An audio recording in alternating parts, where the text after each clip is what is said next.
What's up? Woo! How we doing, everybody? Welcome. Tonight, we are hopefully besting the jump puzzle tower. That is Kugane Tower. Right there. That thing scares me. It has me slightly frightened. I've never actually completed the tower. The furthest I've gotten is the balcony. So, you know, hopefully we can do it this time. Through much trial and error, you know, hopefully we can get all the way up here. Never gotten past the balcony. The jump right here before the roof always wrecks me. I've only fallen down this portion once, but it sent me all the way back. So, all the way. Oh, you can't even see my cursor. There we go. Yeah. So, this goddamn tower is what we're climbing here. So, this part at the balcony here is the part where I always fall. I've never gone past it.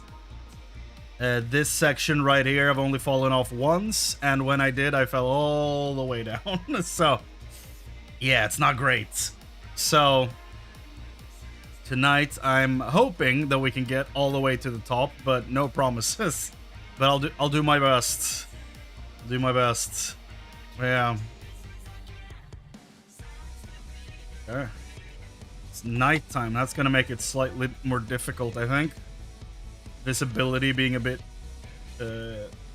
impaired there. Let me stop the soundtrack here and actually just start the music in the game. We can listen to the sweet night theme of Kugane. And if you're worried about spoilers for the game in the stream, don't worry about it. We are not touching anything story related. We are just trying to climb this damn monstrosity, and then when we've done so, jump off the edge and land on that thing. Which, you know, is a whole separate issue. But somehow, the hope is that it works, but, you know, we shall see. We shall see. I'm just gonna go straight up, just get going. This is where we start. Just, you know, start attempting this. I am notoriously bad at jump puzzles. This is our first little challenge here. Got it. Nice. Hello, hippo. Yeah. So I'm notoriously bad at jumping puzzles and platformers and, you know, everything relating to such things. So I'm gonna be messing up quite a bit tonight, I think. The reason I actually just decided to do this is because there's been a lot of jump puzzles in the Golden Saucer that I've been, like, you know, feeling like I've been doing fairly decent at. So I was like, maybe I am ready to tackle the tower. But I don't know. I don't know that I am. Also, the fact that it's nighttime and raining with, like, terrible visibility makes this, you know, a whole lot more challenging, I think. So not great. If it was actually, like, slippery, I'd be so mad. No! Okay. No! Okay, hold.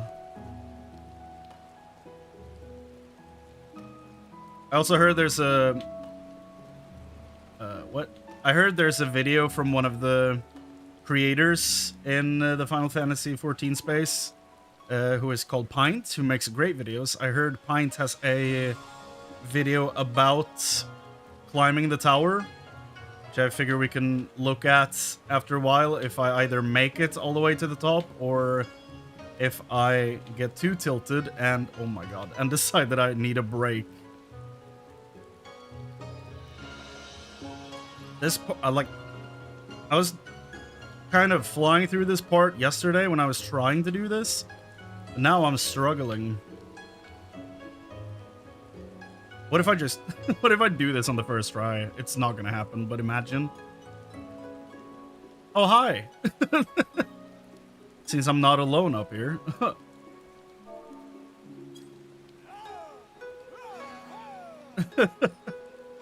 And... oh, made that jump. Okay. Ooh. Okay, okay. Okay, okay, so far so good. This is where I fell. This was the last jump I failed yesterday. The first time I fell off this part. Because I did it sideways. Not doing it sideways again.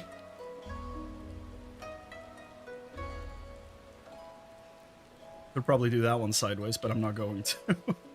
So, here's the thing, right? I'm almost at the top already. I just gotta make it up here, and then I'm on the roof. However, this next jump, I have never done correctly, okay? Also, now I'm kind of terrified to fall down there. So, this jump, I've never nailed once. Yep, there it is. Fell down. That's been my experience every time I've tried that jump. And I'm like, should I just Fantasia to a Lalafell to make it, you know? Should I just accept that I can never do this as a Highlander? Just go for Lalafell and hope that that I have a smaller hitbox? I don't know if that is the case, but, you know. Shorter person, shorter neck, I guess, you know? Probably not hitting my head there as a Lalafell, but I don't know. Whew. Luckily, this section isn't that bad.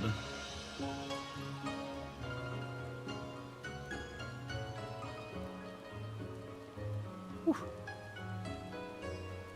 Yeah. Okay, okay. Put.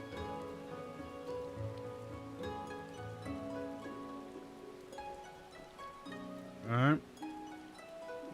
So far, so good. My hippo pet is just styling on me. It's like, haha, I'm up here already. Dummy. Okay. Come on now. I don't know. Could I reach it from down there? I don't know that I could. It looks like it's too far away. Am I supposed to sprint jump this one? Is that my problem? I don't know the distance of a sprint jump, though. So I don't know that I want to risk doing a sprint jump and accidentally fall all the way down. But, you know, maybe I should try. Okay, well, I didn't even sprint. But, you know. So don't long jump that one. My god. Well, it would be kind of anticlimactic if I did this in, what, 7 minutes? So. Oh boy. Here we go.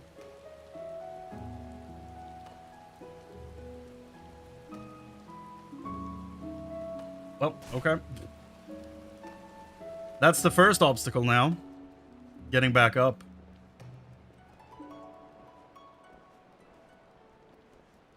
Yeah, I don't know. I don't think I'm ever beating that balcony, dude. It's, for some reason, it's like, no, Highlander, stay down.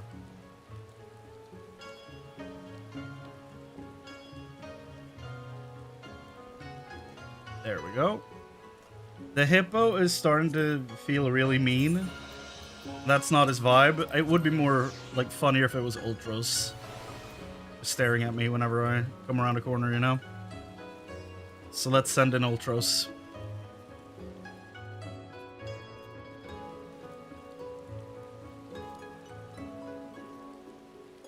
Then we... that, yup. That. Whoop, up there. The first jump here is tricky, I think. Like, to just even get up on the platform can be a little tricky. For some reason. Whew. That went well.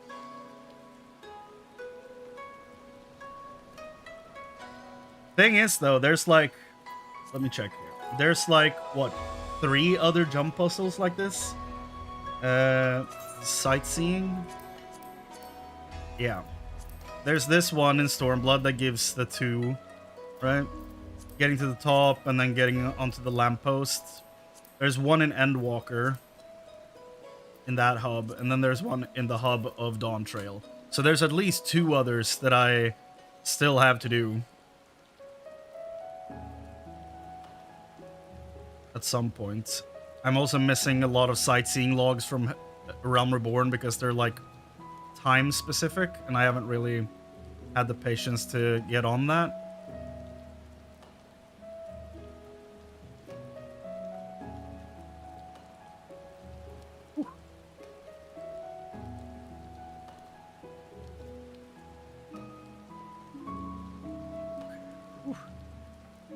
This is, nope, okay.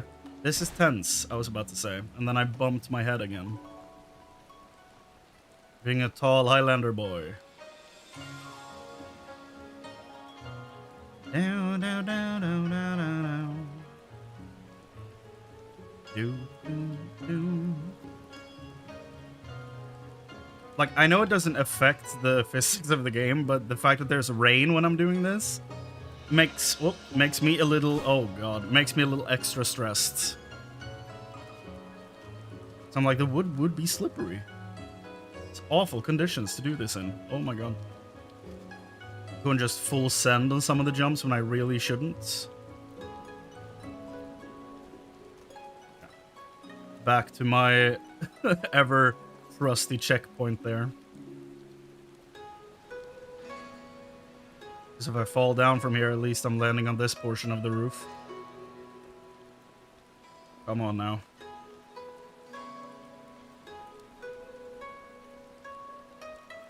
At least, you know, let me get back up to the balcony that messes me up every time. Oh god.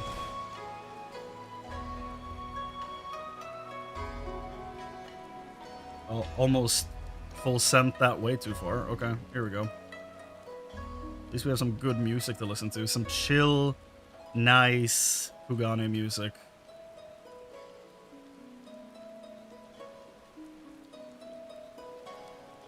Hello, Asian. Okay, here we go. Ah!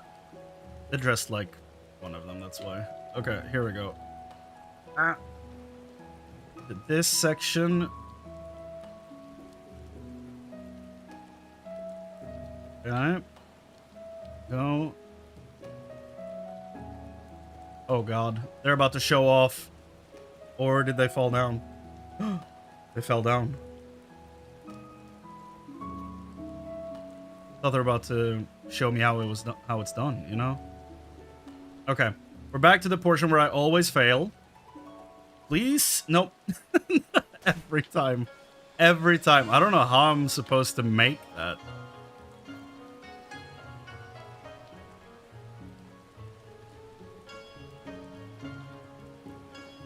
What scares me even more is that when I get to the top, I'm still gonna have to jump off the roof to land on the signpost at the bottom. And, you know, I don't see that happening. Apparently there's like a blue mage thing you can do to lift people up there. Oh god. Which, you know, that would be nice. But I feel like I should probably try and get it legitimately. Oh god. Oh god. When you try to course correct by moving the other direction, and that sends you down. Oof. Maybe this is kind of like the corner of that balcony, right? Where I have to like send the character a bit further out than I think. Maybe that's the key here. Right. Get up there, thank you. Ooh, god. That almost went horribly wrong. Okay.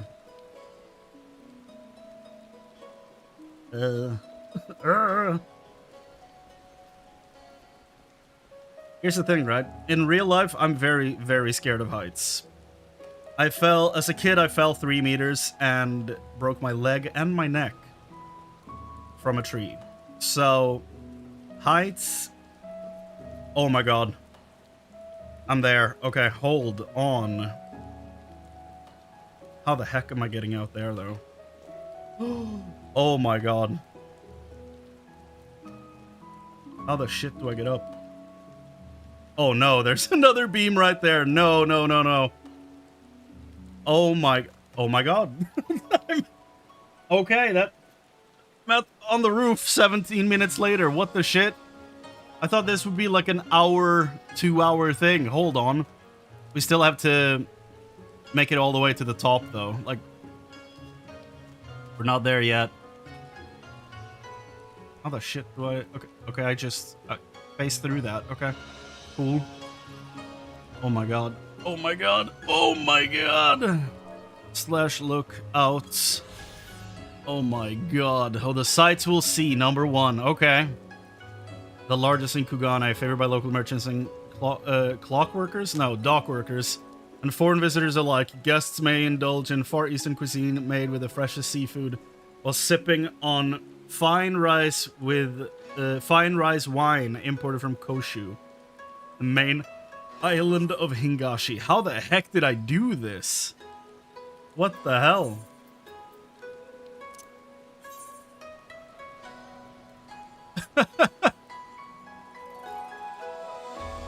Okay, well...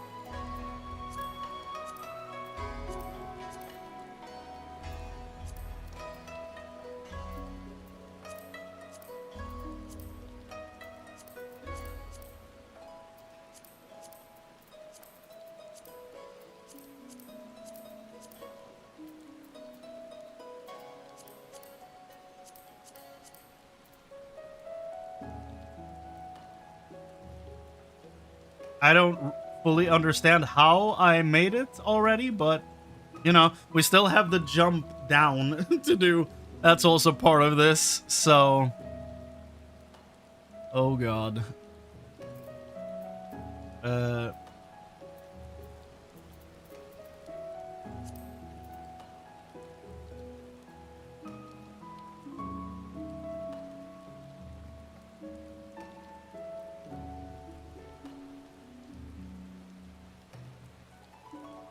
Gonna take a few screenshots while I'm up here, you know?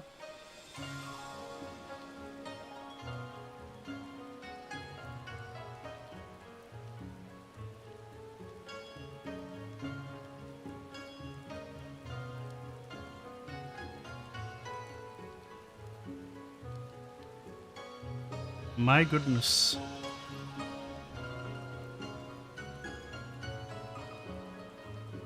Okay, well...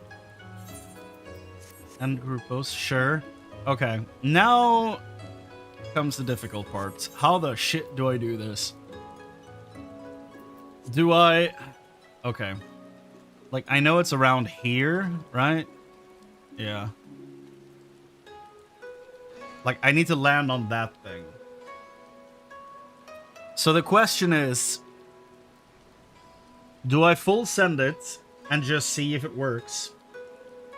Or do I look up the angle and position of where you jump from?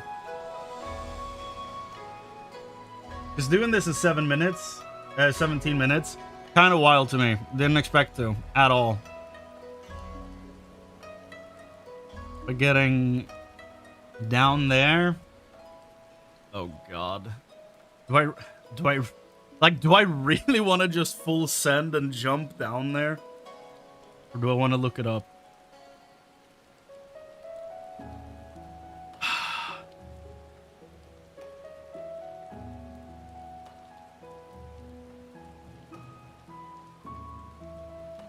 I'm gonna look.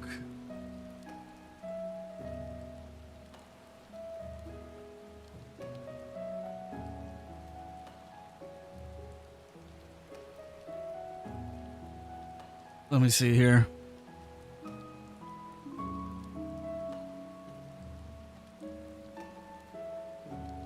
Why is there like a 22-page guide on how to do this?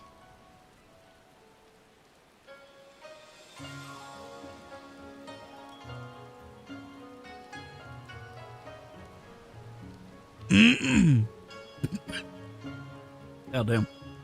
Okay. Is there an angle to do this?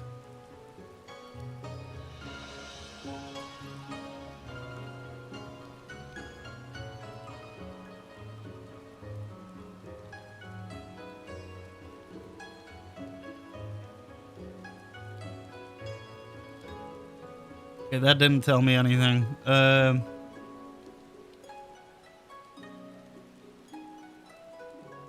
Kugane street lamp. There you go.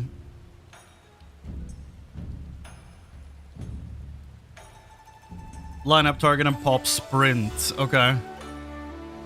So right here, between these two, pop sprint when I reach the edge of that roof, or jump when I reach that.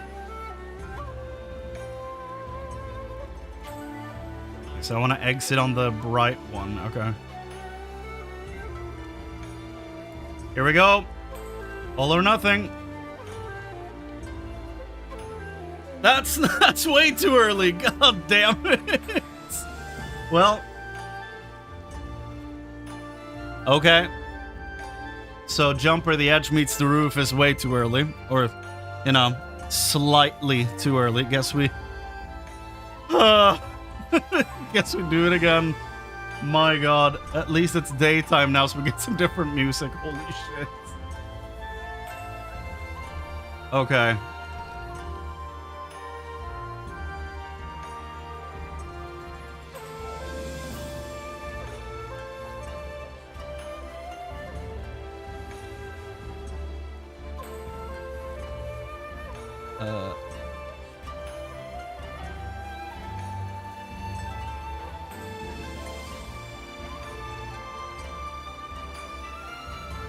Okay. We go again. God damn it. Well, at least I know I can do it now. I can get there. I can do it. I know I can.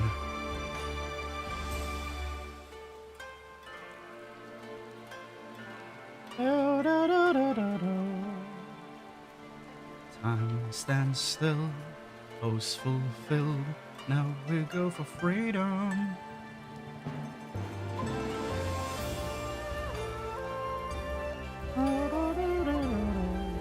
Can make it up here without issue. That's fun. It's also way easier when I can see what I'm doing. When it's not nighttime.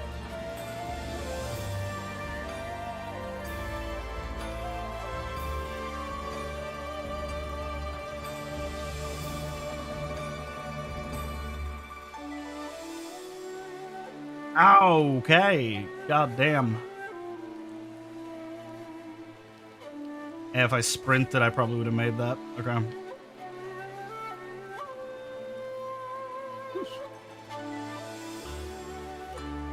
Why am I having so much trouble with that one?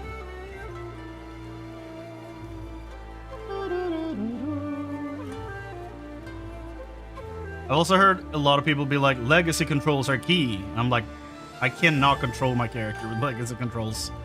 Just does not work for me at all. I feel like this shouldn't, you know, be possible, but...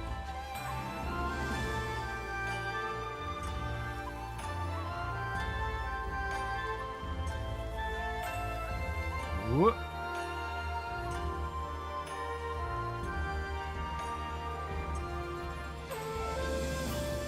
Nope. Not good. Okay. Thank God I didn't fall farther down in this. Okay. Where do these lead?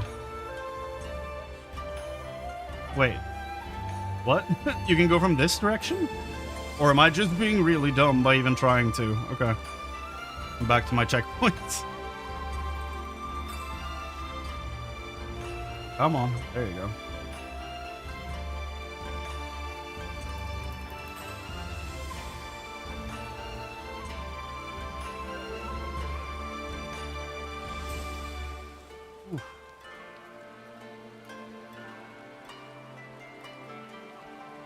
Ah, okay. Ooh.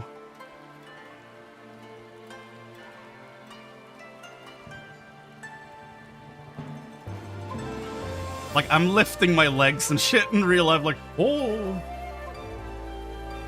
It's just, it's way too tense. Okay, now I lost a lot of... Okay. A lot of height lost there, okay.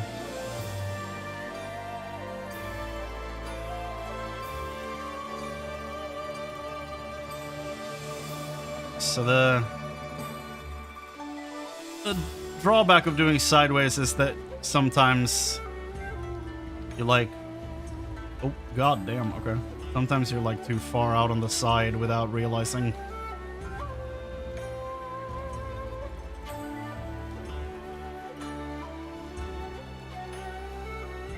Sometimes you're not far enough out.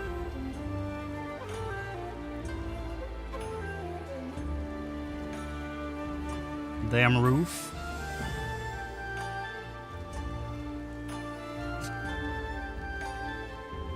Okay. Yep.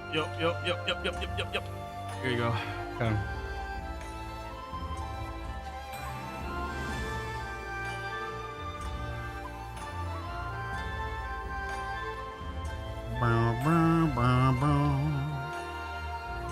Oh god.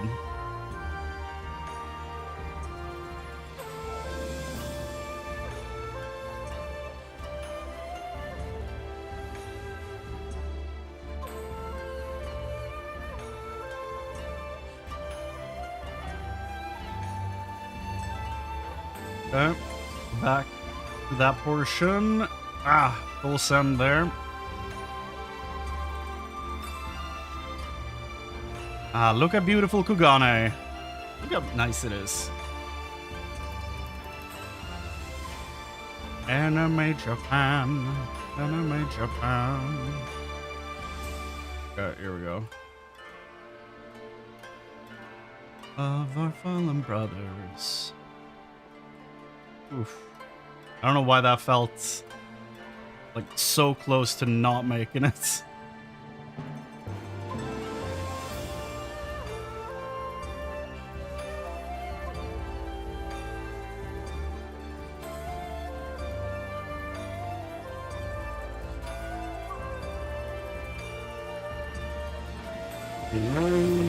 Oh my god. Well,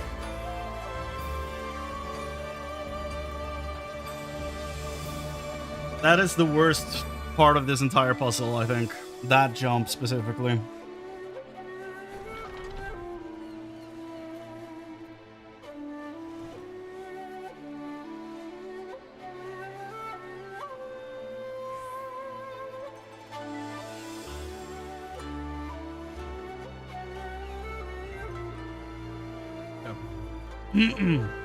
Feels nice when you like get past one portion of it, you know?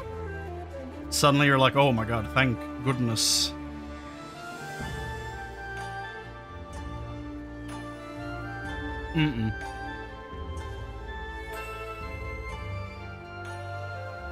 Oh. So you can't get up that way. Good to know.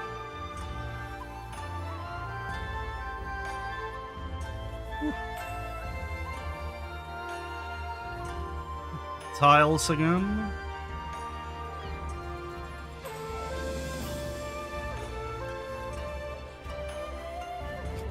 Why do I do the half jump? Come on. Oh.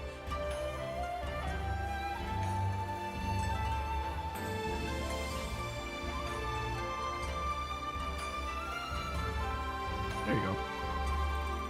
Almost fell down again. That jump is way easier when you look, like, from the side like that. I don't know. Just feels simpler for some reason.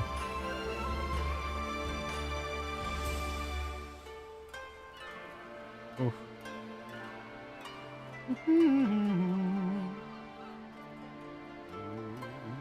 Oh god. Barely jumped at all there. Oof. Dude, some of these jumps are like, you're like, ah. Actually terrifying. Okay.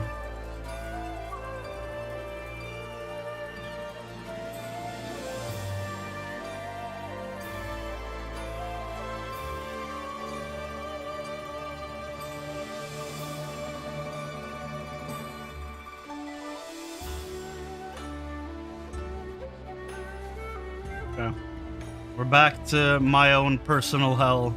This jump specifically.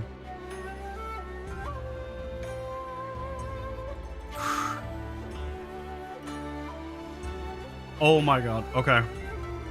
Nice. And I don't want to hit the ceiling. Okay.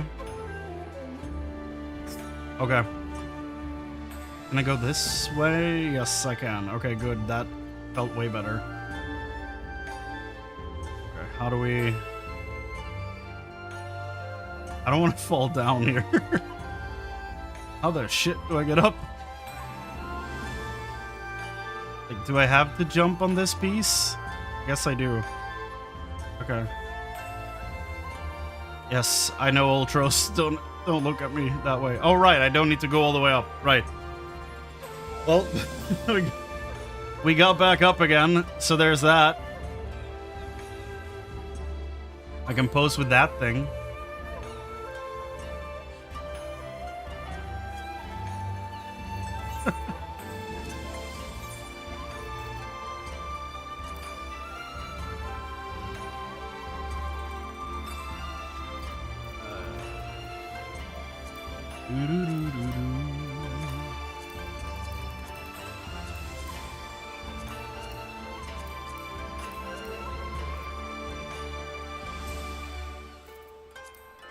Do we want chromatic aberration? I don't think so. Okay.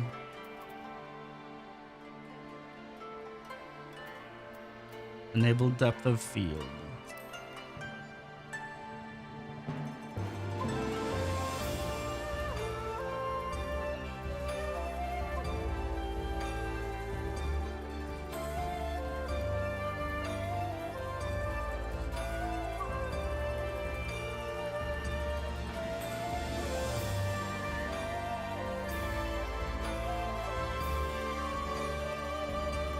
Okay.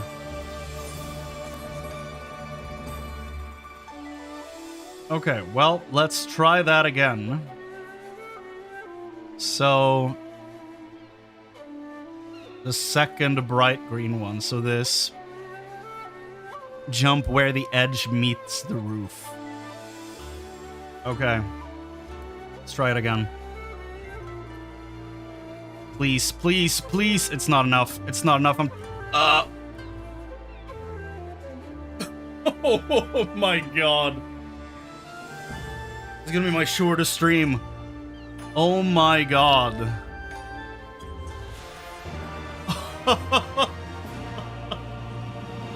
Oh my god. Second try off the top. Okay, goddamn. The statue of Zuiko, depicted in majestic details. Where is he? There he is. Astride his rearing steed is the great warlord Zuiko, revered founder of Suenokuni. While his realm occupies the southern region of Shishu, encompassing Kugane, it must be noted that the port's administration alone falls under Bakufu jurisdiction. Good shit, bro. So, sightseeing log. Stormblood is done. Awesome. Next one's Endwalker. I'm not gonna do that jump puzzle tonight though. Damn. I'm like, honestly, I'm shocked that this worked. That I got it so quickly as well. Just to give you screenshots right there. Shock. Surprise. No. Social. Emotes. Cheer, maybe? Do cheer.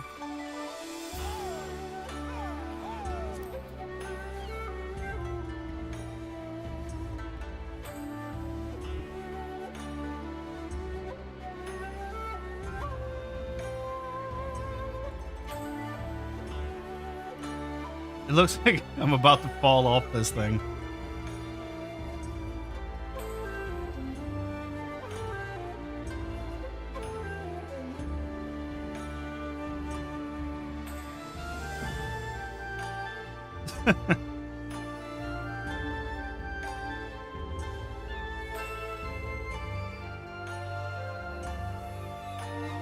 This goofy ass.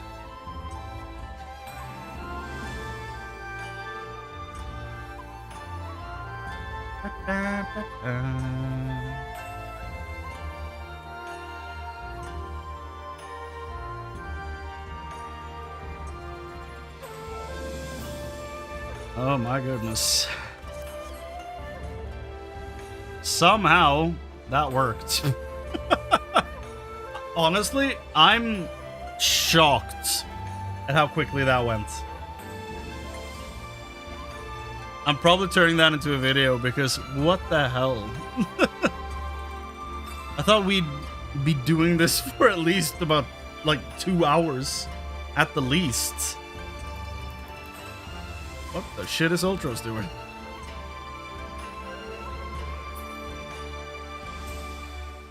Yeah, I'm shocked. I guess that means we can look at the Pint video about this whole thing. Holy shit.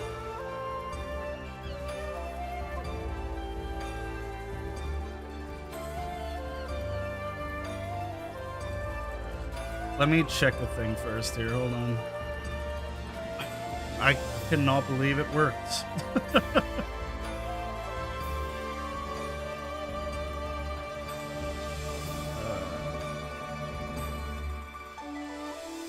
Take that.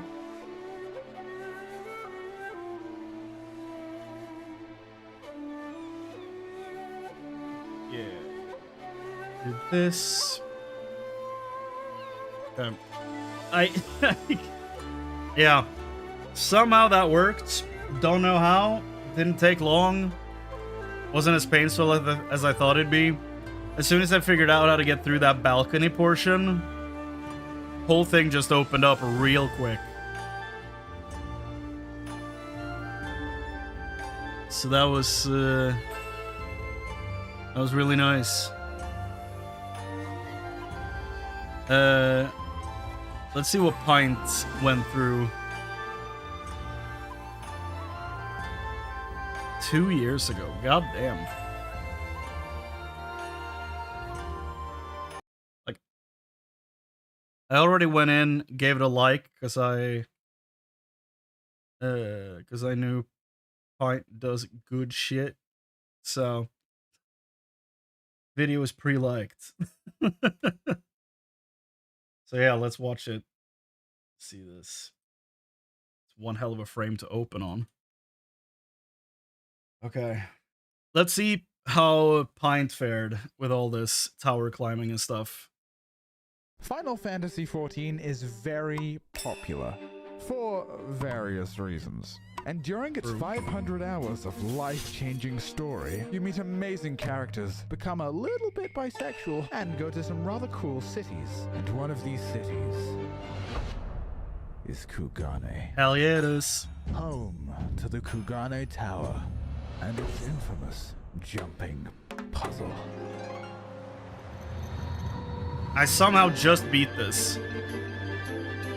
It took 17 minutes. I expected the stream to go on for 3 hours. Oh my god. On your first visit to Kugane, it is tradition to attempt to climb the tower. For some people, it takes only minutes to beat, and others simply give up and still haven't completed it to this day. And yes, that was me until are very recently. in them. The tower features several jumps where falling completely resets your progress. And as you rapidly descend towards the ground, your friends will be watching.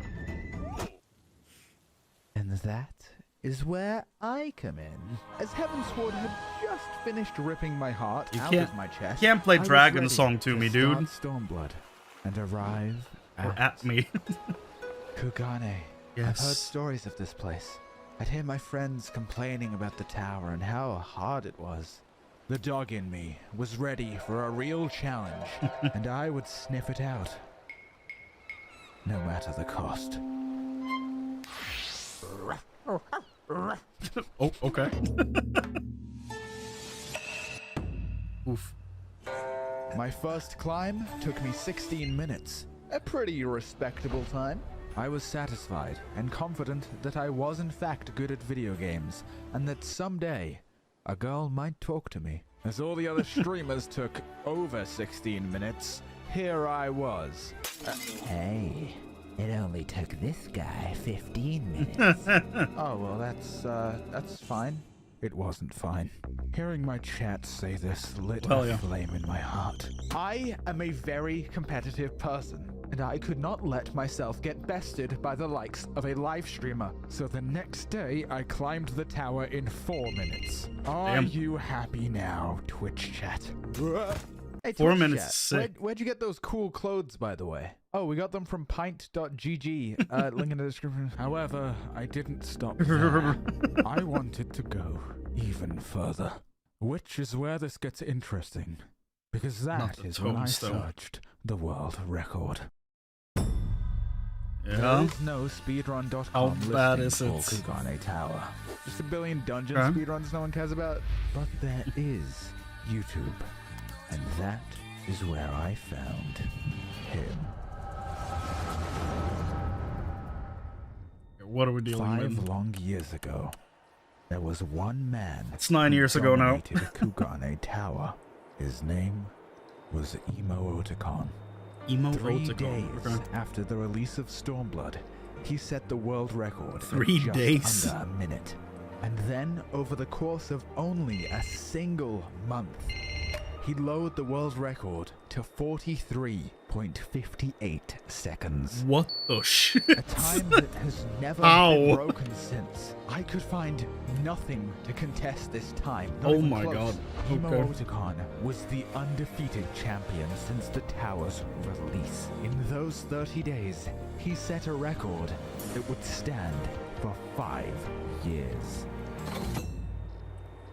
Hey, grinding gear. This is unacceptable. Uh-huh. How could the world record be held by a male Ora, the worst race in the game? Hey, they're cool.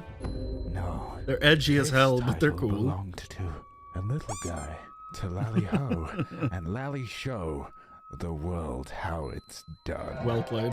This is what people should see when they think Queen of Kugane Tower. Honestly, Pint could do some incredible Warcraft orc voices, I think. Like, did you hear that? God damn. This is what people should see when they think Queen of Kugane Tower. Look, Taruga! It's very... And so I set out to go where none had gone before. Not even him. Mm. And so I began my research, during which I came to a shocking revelation. One that would have the entire community in pitchforks against me. A truth that would render the hearts of every streamer broken and sundered. The infamous Kugane Tower. That dastardly Kugane Tower that gripped so many poor souls with fear is kind of easy. So maybe stream. Honestly, it's not too bad. I thought it was gonna be way worse. I'm surprised at how quickly it went tonight to actually beat the tower. It's like from the start of the stream until I beat the tower, it was 17 minutes. I thought I'd be here for 3 hours. So, to be fair, I have been training a lot in the Golden Saucer because there's a lot of jump puzzles there. So, maybe I've just gotten better at them over the years. But it's like, the tower is not as bad as I thought it was going to be, honestly. Now, though, I am slightly terrified at what the Endwalker and Dawn Trail jump puzzles have in store for me. So there is that, because I know nothing about those two. So Streamers are just throwing for content. But between you and me, I should this tower I is should a have little thrown. a little baby tower. The I should have thrown for start content. is pretty fucking annoying, but Yep. after a while you can kind of do it without thinking, but it still is annoying to fall. I hate it. Fucking annoying. I agree. This thing right here, when you jump off of this one over to this as a Highlander at least, I bump my head here a bunch of times and just bonk and fall down. I don't know if the hitbox is different depending on what race you play, but as a Highlander, I keep bumping my head on this part specifically. And yeah, sent me down here quite a few times. Very annoying. After a while, you can kind of do it without thinking, but it still is annoying to fall. I hate it. This is the worst part. The part after is so easy, even my kitten could do it. Ow. Peg wall.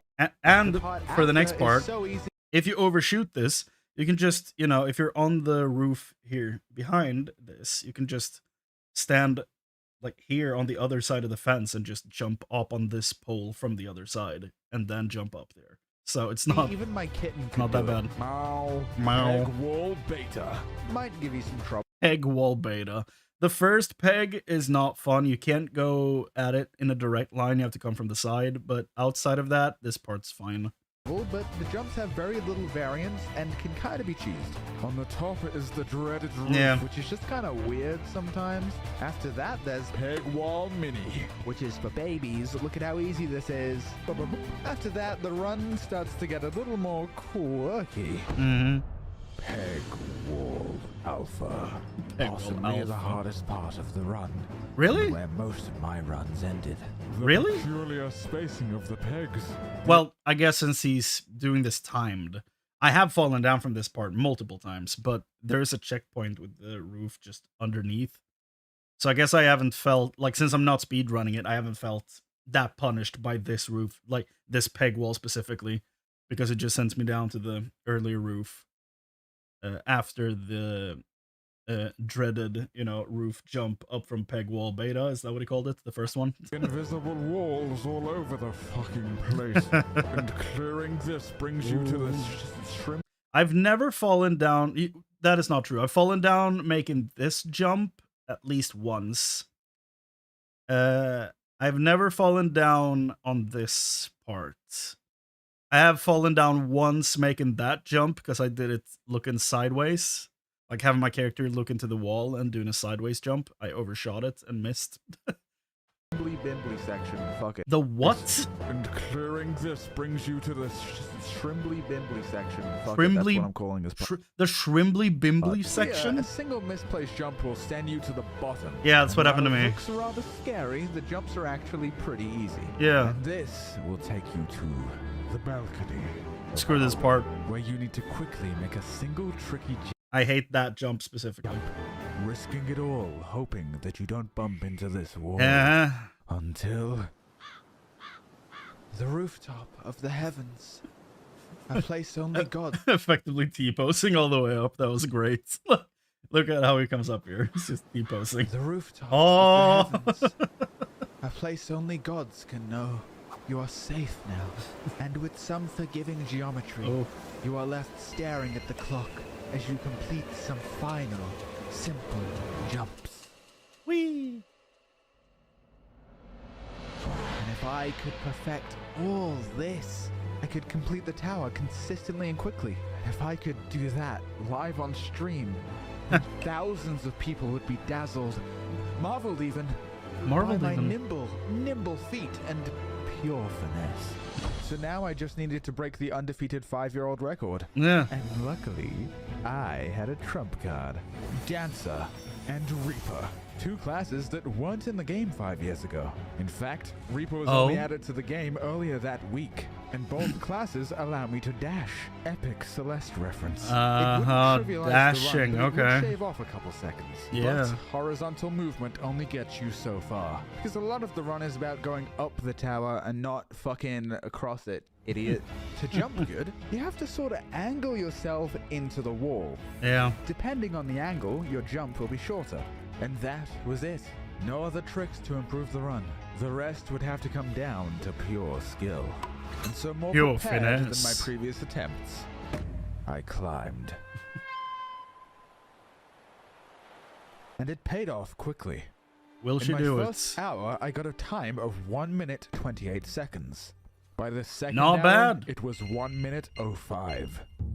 22 seconds away from the record. Progress was fast, and I was committed. I was starting to think this whole world record thing might just be obtainable. After all, it only took this random guy a month to set a record. How hard could it be? Endwalker.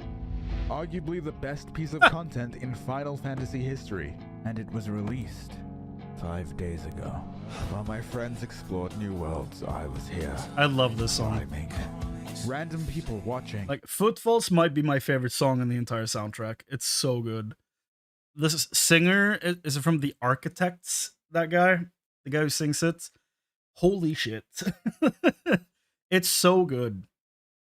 And I hope we get a full version of the Storm Blood section of that song. Because when he starts screaming, you know, Storm of Blood, Born of Blood, of our fallen brothers, that portion is sick as hell. And I get goosebumps. And I need the full, like, that full section into a whole song. Because it's so good. It's so goddamn good. I know we're never getting that. But let me dream, you know? History, and it was released 5 days ago. While my friends explored new worlds, I was here, climbing. Random people watching as I would ascend the tower, only to fall again. Oof. I was like a cryptid, saying nothing, just climb again. That was I interesting. was like a cryptid. So the dumbass roof right here, he was like angling the jump to get up over here almost. Saying Yeah, look at that. Didn't even go straight up. He went to the side. nothing, just climbing. And yet, my best time was still 1 minute 05. But I kept pushing, because each run it was abundantly clear that I had messed up. So if I simply didn't fail, I would have a personal record. But after almost a week of solid grinding, I finally made some progress. 59 seconds. There you go. My first sub-minute run. But I figured before the 4th day was up, Was it I could do 46? better. But I needed 47? to find mind at ease if I really wanted a perfect run. So, I closed my eyes and imagined this video's sponsor, the Puggers free-to-play action game War Thunder. One of my favorite free-to-play Now games that is available a on PC, Xbox, really PlayStation, goddamn and clever Mac. transition. Wow, this run's already Holy amazing. shit. Thanks, War Thunder. War Thunder includes vehicles Big from 10 tank. nations, such as Great Britain, USSR, USA, Germany, Japan, Great Britain is China, my favorite France, location Italy, in Sweden, Eorzea. Israel, and most importantly, Great Britain. Oh my god. Is that a variety of land, sea, and air vehicles? I'm that just you gonna can let play as in I'm War gonna Thunder? let this roll. Wow, He there's deserves so many this. different kinds. Wait a minute. Is that the brand new French fleet from the latest update? I don't Led know. by the I don't know, battleship Pints. Pally, the legendary BTR-80 and the SU-39. Oh, right, the speedrun. In the past, I struggled with Pegwall Alpha, but now I've improved significantly. Just like War Thunder's graphics have improved significantly this update, making fights far more realistic. Oh no, the scrimbly bimbly section. What if Yeah. I fall? Well, looks like I'm gonna need some backup. Well, if it isn't my old friend, the Tornado F3 fighter jet. Yippee! If you download War Thunder for the first time for free, you'll receive 100k Silver Lions, a week to rent the legendary. This is German way ground too clever of a vehicles, 3 transition prominent into premium an vehicles, ad XP read. boosters, a week of premium Props. account, and some other bonuses. Check them out quickly in the description because the season Not even of mad. German gifts will end very soon. Just very clever. Wow, that was my best time yet. Thank you, Tornado F3 fighter jet. I'll always remember you. I had done it. A run with no falling. Oof. My That jump. best time yet. 53. 53 seconds. Sick. 10 seconds away from the Oh, it world was record. 43. Okay. I should be proud. But Yeah. that night I tucked You should myself be into proud. bed defeated. It took days to get here. I made no major errors, but I was still so far from the world record. My mechanical skill just wasn't comparable. The way Emo would float up the tower like a majestic butterfly. Oh, the way he moved. Perhaps I couldn't beat the record after all. Or perhaps I just believe in needed you. some sleep. I decided to show my time to my stream, and as if overnight, I became a sensation. The world was Damn. flocking to my incredible Kugane Tower run. Guys, it's not a big deal. Okay, one more time. Most people had never seen a Kugane speedrun. To them, I was the world record. People would be talking about the tower and then be talking about me. They didn't care about Emo Otakon or his antics.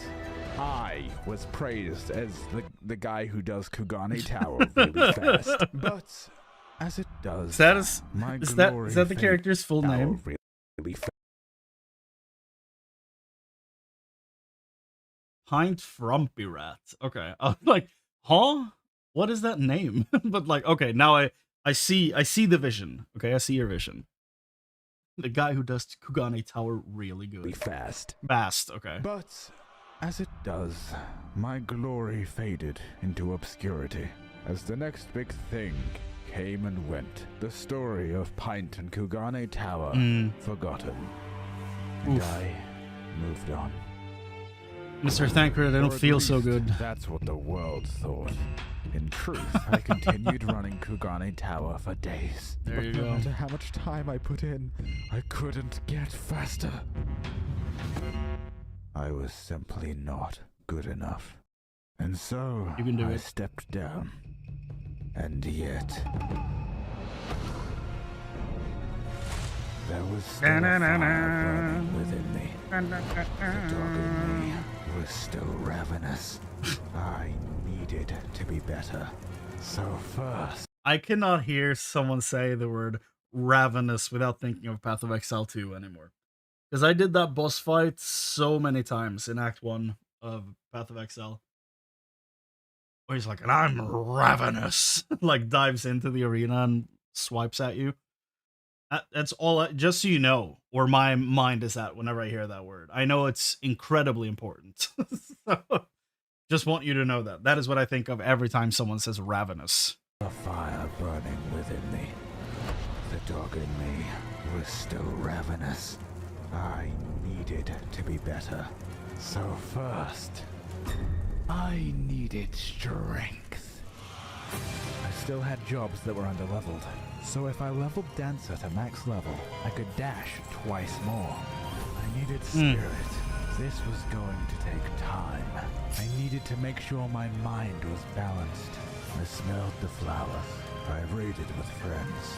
I snuggled up tight with my Ishtola buddy pillow to soothe my mind between runs. I needed strategy. Can I just say, Pint is extraordinary when it comes to video editing, right? God damn, the amount of work that goes into all this is insane. It's like, it's so impressive that it makes me realize just how goddamn awful I am at this. Because holy shit, the amount of just pure work put into this frame alone is incredible. Well done, Pint. Strategy. Sun Tzu once said, if you know thy enemy, use thy enemy's camera settings. Okay. I mimicked Emo's strategies to figure out why he used them. And as it turns out, jumps like this are actually easier with legacy camera. That is what I heard, Using yeah. standard camera means you have to take a very tight jump around a corner blind. But legacy allows you to angle your camera and simply swoop around the corner really easy. However, I would end up being partly wrong about Emo's strategies. Speaking of which, I believe it's a good time to bring up a bit of dirt I got on all Emo here. Oh, yeah? Roll the tape. Okay, very nice. Clean. And stop. Wearing a like faux striker. Back when Emo set Level the 15 record, armor? ninjas could only teleport to other players. That was later Oh. changed, and now ninjas can teleport anywhere they want. Even right behind you. Is using an alt cheating? Maybe. But as the gracious You're using and slides. very attractive famous YouTuber that I am, I shall overlook this transgression. But it does Yeah. get you wondering. How is a man so dedicated that he makes an alt for this? Or at least gets a friend to stand there? With a brief look in the comments, he says it took 6 hours over 2 weeks to get his time. I've spent a bit longer than that, so is he just a natural talent? Perhaps he had experience in speedrunning before. Wait a minute. Probably. Who is this guy? Stop.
Until... Oh. Oh. The Moonfire Fair.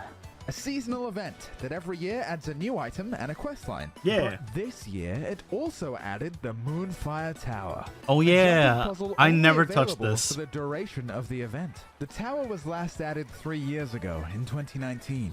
And of course, in 2019, Emoticon got the world record. So in the spirit of my old rival, I thought it prudent to give it a try. The tower was tough. But I wasn't going for a world record. I just wanted Oh a treat god, that the people would tiny like. sticks. And like it, they did. Even Soken, the game's composer, Hey. liked the tweet. But there was a bigger player about to enter the scene. A player from Japan, known simply as Strawberry Cheese Tart. Of course. On August 19th, 2022, she broke the world record by over 4 seconds. Her run of the tower was damn near flawless, but hardly anyone knows, for the only proof is a 43 tweet with seconds. 100 likes. But she still did something great, even if the world didn't know. At least I did. For the first time in years, an Emoticon record was broken. Not She bad. proved that gods can bleed. But I still had one question. How? How did this guy come out of nowhere and have all these records? No. Who is this guy? Who is Emoticon? Yes. Can we follow up on that? Emo hasn't streamed in 5 years. Oh, damn. But I wanted to see if I could find any clips of About him as active as I progressing am. the tower. But all I could find is some clips of him being very good at Super Mario Odyssey. And Oh. this clip with 2 names, one being the party member and the other him. How do you pronounce that?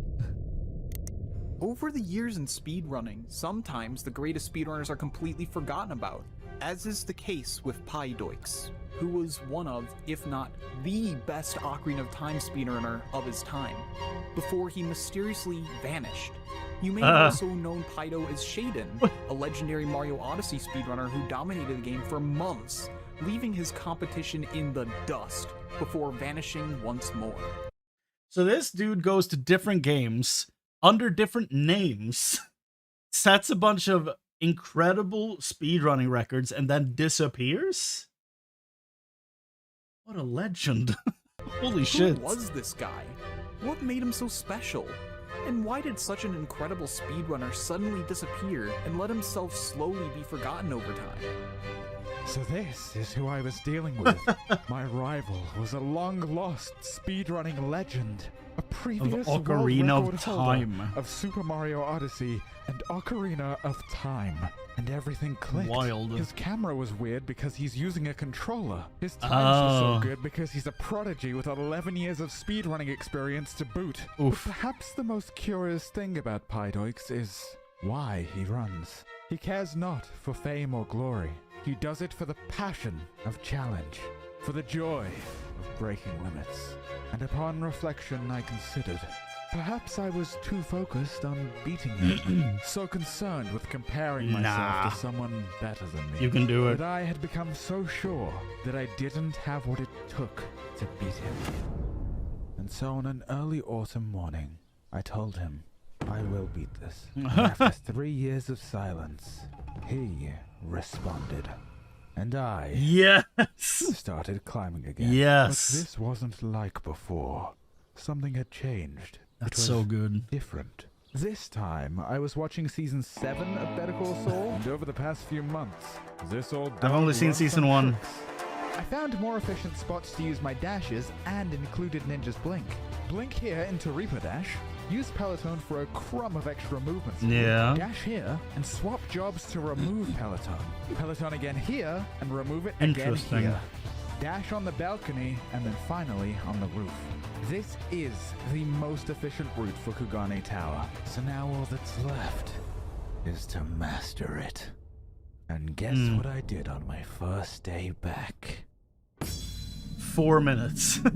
52 seconds. Oh. A new personal best. I was back. The next hell yeah. day I climbed again. All that I needed was a perfect run.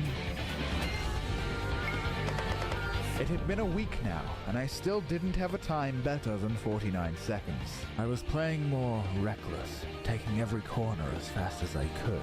And so at times, I fell. But I figured I'd need practice at the higher sections, so I didn't reset. I kept going, and despite falling during this run, 45 seconds. Goddamn. I was just over 2 seconds away from emo. Yeah. At this point, any run could be the one. I knew what a good run felt like. I could sense it. The start, each peg wall, and the scrimbly-bimbly section. I did them perfectly. I can't get over the scrimbly bimbly section. That's art. Okay. It's perfect. It's perfect. If I make this jump, this could really be it. Mm-hmm. Could this be the run? I hate the balcony section. It's the worst one in my opinion. Oh. I jumped too soon. Oh god. Oh. That looked like a 43 to me. 43.73 seconds. 15 milliseconds away. I was so close. Yeah. That's... I was about to say devastating, but I he... was so close. But he seems to be fine. Do you really think I would quit right here, right now? No frickin' way, hombre. This was not a failure. This was confirmation that I could really do it. Now all I had to do was finish this. I grinded, I ground, and I grunned. 6 full hours I fought Ground and until my grund. body was tired, but my mind was also tired. I really wanted to go to bed. But Yeah. it was all leading up to this. Emo, Strawberry, Pint, and Kugane Tower. Finally, I would have a world record, and all of my training would pay off. One more time. Yeah. Let's see it. I frolicked up the staff and cleanly dashed across the roof. Then I scuttled on up to the top of Pegwall Beta and clipped the invisible wall. But I could still do it. I lost some time to this, but I gained some with my new strategies. So for this to work, I'd have to play beyond perfectly for the rest of the run. Pegwall Mini was a breeze, and Pegwall Alpha fell soon after. I cut through the scrimbly-bimbly section like butter. This was the cleanest I ever did these sections, but one section still remained. Yeah, my The nightmare. balcony of hope. Damn balcony. I hate it so much. Oh. Nailed it. Come on. Come on. Ooh. 43:30. She did it. Emo Otacon was defeated. Goddamn.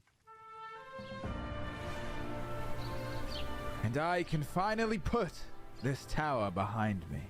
And yes, the run wasn't perfect. I Magnificent. made mistakes, and it could certainly be broken again. But for now, I was the one who dethroned Pydoix. I rule this tower, and my record is yours.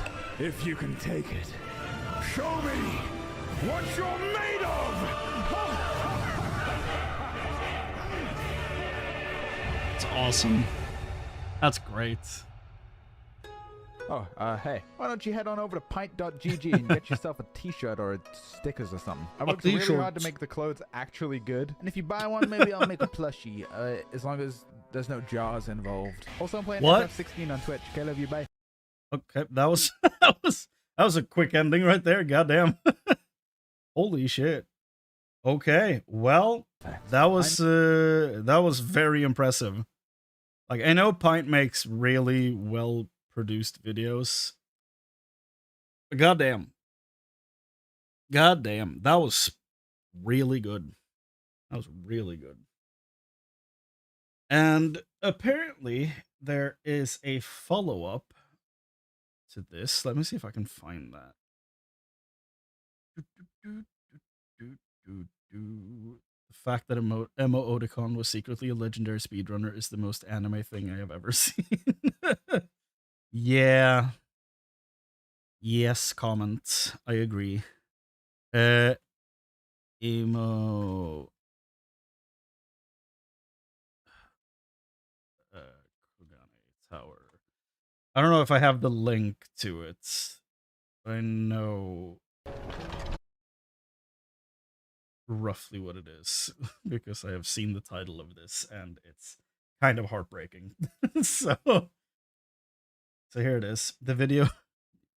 Yeah, the title is up there, but you know, let's watch it. So here it is. This is from Emo Oticon after Pint made the video.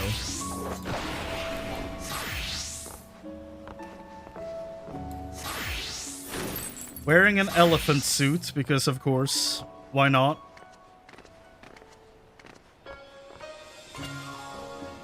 My god. It's so effortless.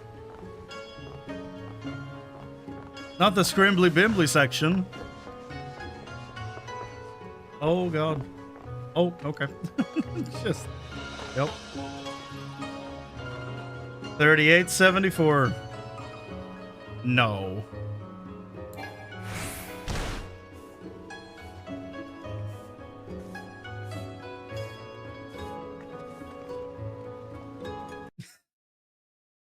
Look, I knew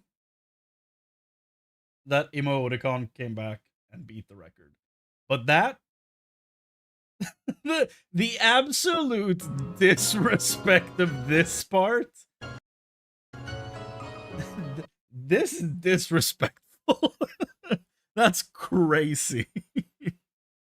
Holy shit. That's so good. Bonk. My god.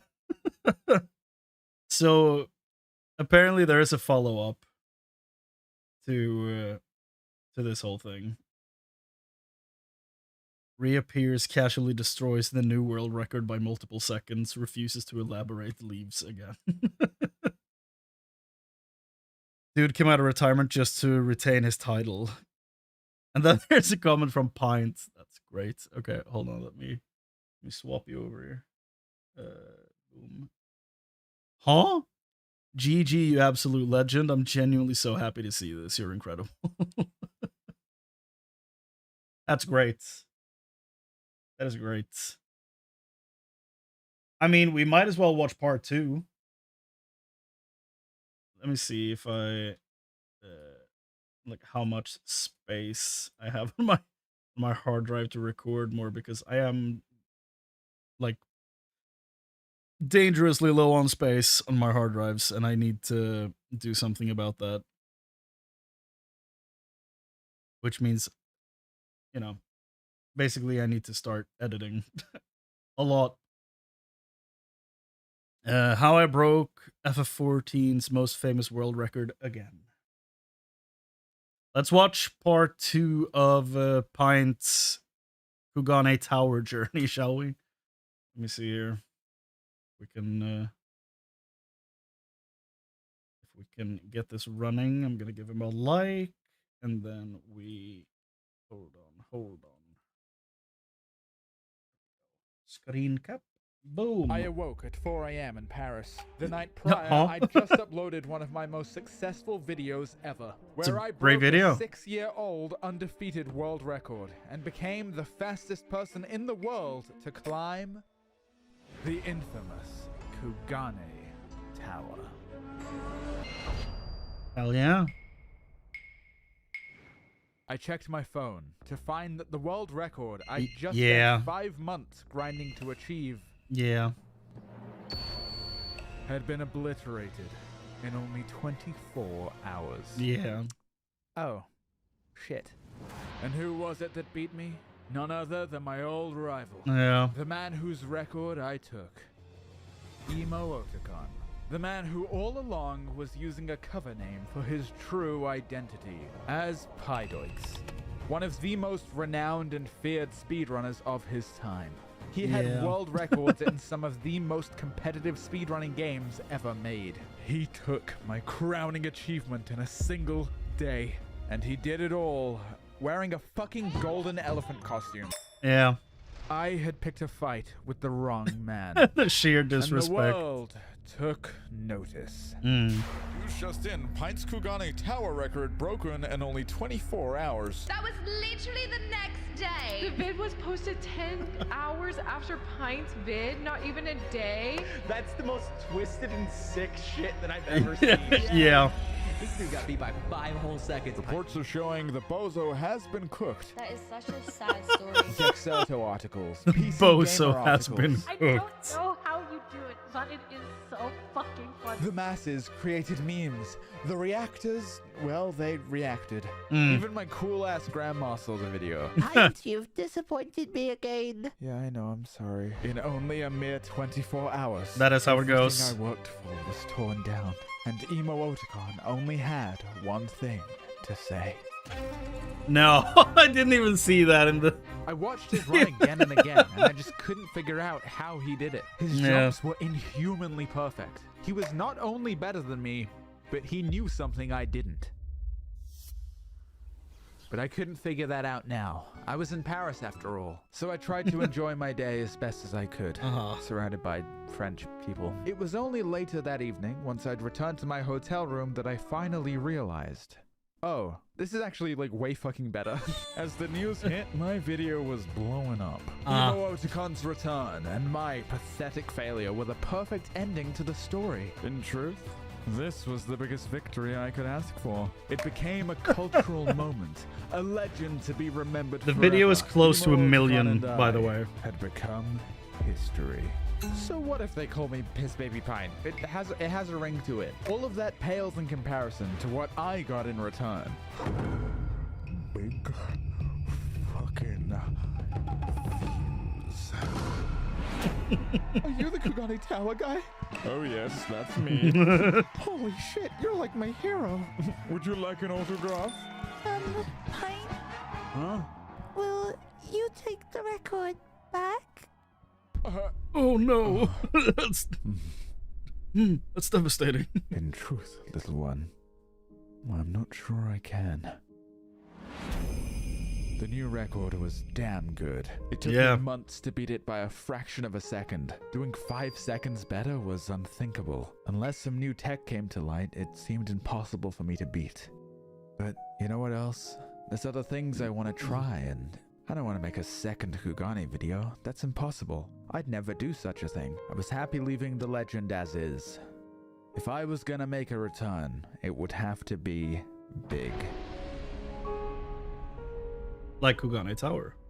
Hello, Very Pint. big. Would you like to fly out to Germany to play the new Final Fantasy expansion and hang out with Yoshi P and also a bunch of other Dawn people? Trail. Okay. So I flew to the media tour, got access to the new expansion, and started doing the new jumping puzzle, of course. And later that evening, Oh, yeah. I was at a bar popping a couple brewskis with a mix of Square Enix staff and some other content There's a creators. jump puzzle and we there, started too. talking about my video. A haunting prospect was brought to my attention. Emo Otakon may have pre-recorded his record and simply released it 24 hours after mine. And why would this be bad? Huh. You see, if he did pre-record it, then maybe he beat the record earlier. And maybe that means that I never had the record to begin with.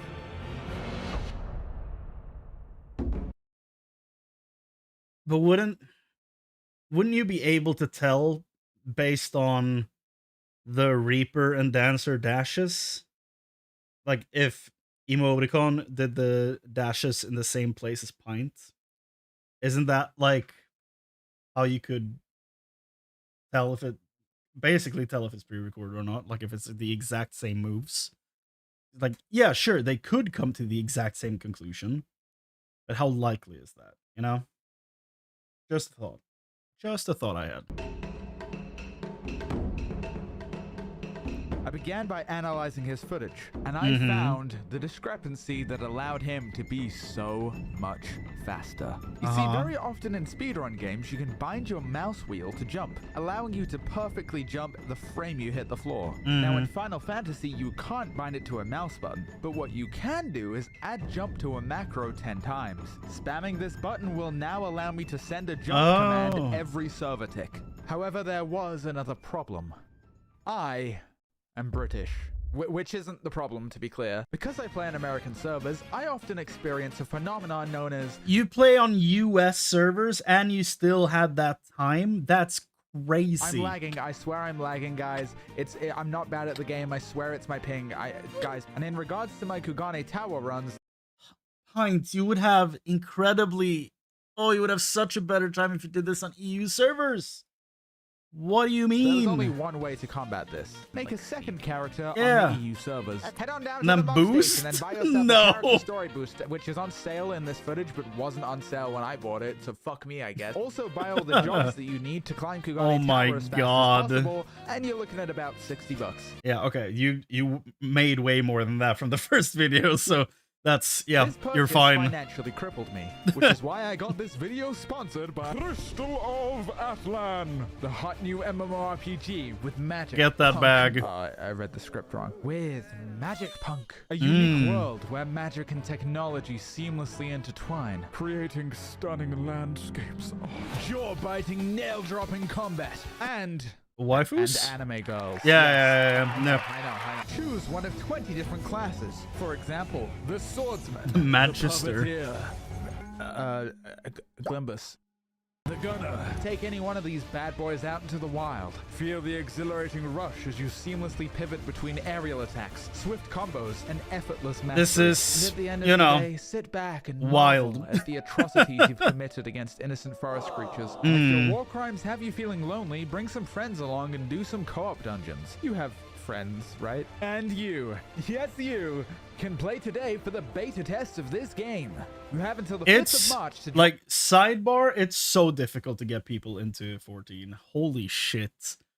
Like, I made a video recently where I was like, basically, I don't think that I got the point across very well with like the thumbnail or title, but the point of that video is A Realm Reborn is not that bad. You know, A Realm Reborn is a pretty decent base game, all things considered. I don't think I got that point across very well, like I said, with the thumbnail and the title. So when you see this, I might have gone back and changed that, but whatever. However, A Realm Reborn is a very tough sell to new people, especially when they might not, you know, be heavy story enjoyers to begin with. You know that like they can absolutely enjoy the story if they give it a chance, but it's a hard sell, honestly, to get people to just give it a shot and realize that it's not an MMO like all other MMOs, you know? The whole point is the journey, not the end destination, at least for most of us. There's definitely people who just play this for raiding and stuff like that, and that's completely fine. We all enjoy it for different reasons, but the thing I always felt was very cool about this game is that you'd never have to catch up. Like, sure, you might have friends that are in the, like, current expansion all caught up, but the thing they probably want to do the most is see how you react to all the story, you know? There's definitely some friends that are like, yo, catch up to us so we can do the latest content together. That absolutely exists. But some of the best part about this game in general, I think, is the journey throughout the game, not actually being caught up, because being caught up in Dawn Trail hasn't been that fun, to be honest. It's fine. I love the raid series in Dawn Trail, but in general, I've been like, man, I want to replay the game. Man, I want to like do other stuff. That's why I'm like doing a whole Kugane stream right now, for example, like a Kugane Tower stream, and why I am like why I'm playing the entire Final Fantasy franchise from the beginning on stream, because I'm like, I just want more Final Fantasy story. Because if I replay, why do I say replay? Because I'm leading up to replaying 14. But like, if I play the rest of the franchise, I will eventually get back to 14, which means I have an excuse to replay 14 from the beginning to see all the story again with all the context of previous games, which is what I'm after. You know, it's just that was a whole tangent right there. Sorry, but goddamn, I love this. And on the fun. I Click my love link in Final the Fantasy description 14. below, and thanks So again to good. Crystal of Atlan for paying my rent between my horrible upload schedules. Mm. Now That's relatable, by the way. Holy shit, am I bad at uploading? Goddamn, it's so much simpler to do, you know, just stream stuff, even though I do it during ungodly hours and then have to wake up at like 6 a.m. to go to work, which has been painful. This is a rough month, let me tell you, because my schedule looks different every month. That's why. But yeah, upload schedule, not doing great with it. My hard drives are overloaded with recordings, and I just need to sit down and just blast through editing, basically. So yeah, there was I feel one you there, more Pints. optimization that I had yet to make. Since the jump macro allowed me to be extremely consistent, strategies previously unthought of were now extremely viable. One strategy in particular caught my interest. Keeping Peloton on for about 90% of the run. Of course, it would make the run harder, but do I look like someone who doesn't like hard things? Don't answer that one. I now had everything I needed to beat Emoticon. Every last scrap of information. Now all I had to do was be better. Now I am what they call a previous record holder, so No. within the first 2 hours, I had what I thought to be the best strategy possible. So I began doing runs. Very quickly, I got this run. Now I know to the untrained eye, it might look like I'm fucking dusting the shit, but if Yeah. you look closely, there was a few minor mistakes. Despite its flaws, this run was faster than my original Kugane Tower Goddamn. time. Which definitely didn't make me feel bad about spending 9 months to get the original record. Yeah, sure. Knowing that I could still do much better, I continued climbing. I wanted to end my first day on a run I could be proud of. A run where I didn't make any major mistakes. And so... Yep, I did that once. And that was the last time I did a sideways jump during the Scrimbly Bimbly section. A run where I didn't make any... I did exactly that yesterday when I was like trying to do this and then deciding that I would stream it instead. Like, major that miss right there is painful because you go all the way back to the beginning. mistakes. And so as the hours passed, it wasn't long before I had this run. Come on. The start was a massive improvement over my previous run, but my ninja dash could have been better. Then I flew up the first peg wall like a machine.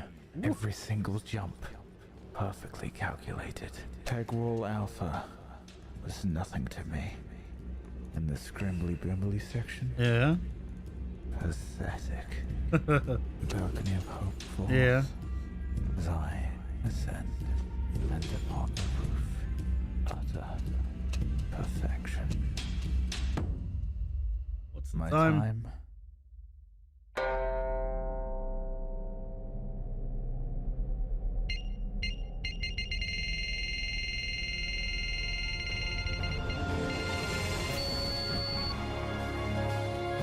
Yo! Pints! It had been over a year since I last climbed Kugane Tower, and now, in only one day, I had once again defeated Emoticon, just as he Well done. had done to me. However, I haven't been entirely honest with you. Oh? You see, I didn't start climbing Kugane Tower again because someone might beat Emoticon before me. I started climbing again because someone did beat him before me. Oh? Within all things there exists extremes, so absurd they often go unaccounted for. The unrivaled mind of the chess champion Magnus Carlsen. The critical point of singularity inside of a black hole. The cat girl who somehow keeps wiping my cloud of darkness raid after 20 pulls. For the past 3 years, there has been one such extremity. A man who dedicated his life to Final Fantasy jumping puzzles. Holding the world record on every jumping puzzle in the game, including Kugane Tower. Some call him Azura Stargazer. To others, he's known as the Bouncy Makote. But to me, he's simply one thing. My Pookie Wookie Schmookums Bear. But perhaps the most thrilling detail of all is that the record I obtained today not only beat Emoticon's record, but Azura's record too. Damn. Which means I was once again the world record holder. Bitches. But it was here that I had a bit of a conundrum. Because breaking the world record in like 1 day is cool and Sigma and shit, but was that gonna make a good video? Yeah, it probably would have, but I wanted to make things harder on myself for no fucking reason. You see, Azura Stargazer is a tried and true Pint fan. Last year on my Twitch channel, they were the person with the second most watch hours that year. Damn. So I knew if I accidentally dropped some information about my next video, he'd probably hear about it. Yeah. Couple offhanded comments here, couple Patreon previews here. Welcome back, my succulent little Discord kitten. I was going to create my perfect rival. That's until one incredible. Day, it hit my subscription box. No. A world record? No, like that's 37. like literally what it said, like question mark and everything. Alas, it was a new world record. Yeah. My plan had worked, and he wanted to, quote, give me a chance to fight back if my best isn't up to par. Which was really nice of him to say, you know, with a route that was almost completely optimized. The question now was, who could simply execute the best? Who could forever be the champion of Kugane Tower? So I responded by publicly delaying the video till January. Azura responded by getting another world record. So I delayed the video till February. I like to think that I was biding my time, letting him wear himself out. And when the time was right, I'd strike. Plus, I really wanted to play Marvel Rivals and Balatro, so... Luckily, there was an end to Azura's streak of records. His final with another time, record? Oh my goodness. Okay. 65 seconds. But it was not perfect, and I only know this for one reason. In the description of his video, he stated that he has a record faster than this. But I wasn't deterred. I climbed almost daily. Jumping became hardwired into my DNA. Everywhere I looked, all I saw was jumping. However, I still had not beaten my personal best. Why would you do this to yourself? Like, yeah, I knew there's a record holder that actively watches my videos, so I baited them to make this harder for me. Like, why would you do that? You could have dropped this video as it was up to that point, and then made a follow. Fine, you know better than this. You could have secured a follow-up video for this. Goddamn. Oof. Ooh, the extra pain. I pushed through my self-doubts time and time again. Yeah. Until the voices began to win. I could feel my drive weakening. With each hour, day, week, without a better run, I stopped believing in myself. Is this all that I am? Someone who could have been something great, but never could close the distance.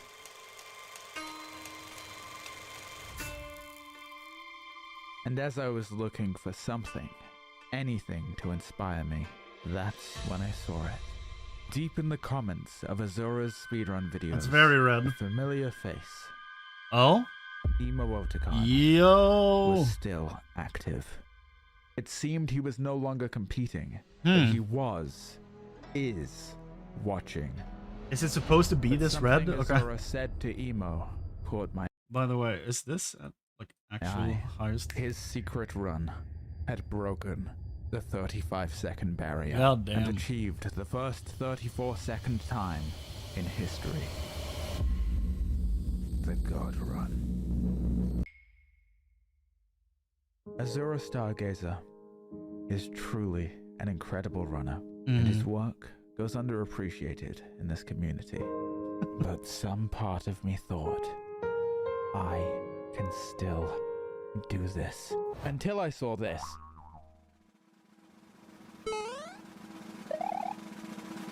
No. That's absurd. That made me face reality, and it made me realize why I climb. When it comes down to it, I don't climb for the record or self-improvement, or even because I enjoy it. I'm not like Azura Stargazer. The reason I climb is simply to make PogChamp videos, so I can look around with pride at all the joy this saga has spread, the competition it bolstered, the stories it made, the people it inspired, all because I deigned to ask. What if I climb that tower like really fast? It looks very you taught me climbable. A valuable lesson. I thought you were my greatest enemy, when all along you were my best friend. And the concussions I gained from jumping off this tower so God. many times has taught me another valuable lesson. The best solution to a problem is usually the easiest one. And I'll be honest, beating you is hard. So you know what? You win. And hey, at least I beat Imo-Otacon. And in the end, I may have lost.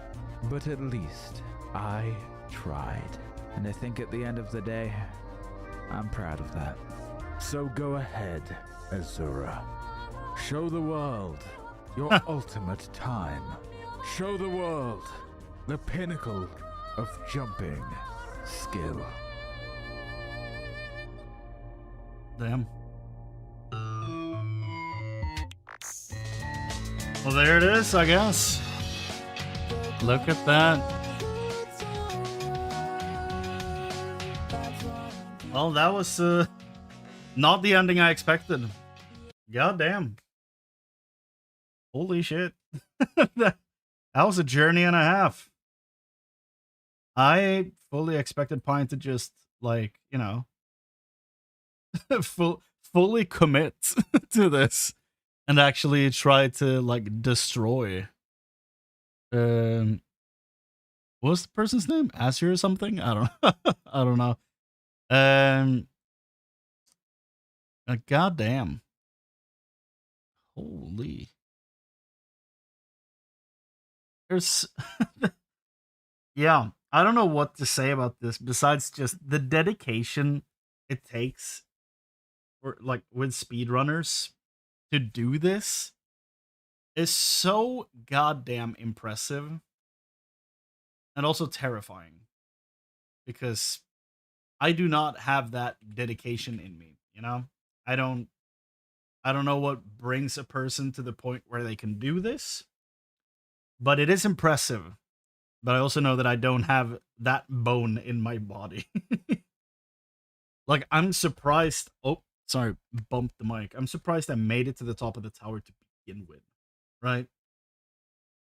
Even more so that I somehow landed the jump off of the tower to land on the streets, on the street lights, you know? On my second attempt. Like, I didn't expect that specifically. So, props to everyone involved here for this crazy journey they all went on. Like, the the disrespect shown in some of these videos where they're like, and let's end that with a jump onto the street light. Like, the amount of disrespect right there is so funny to me.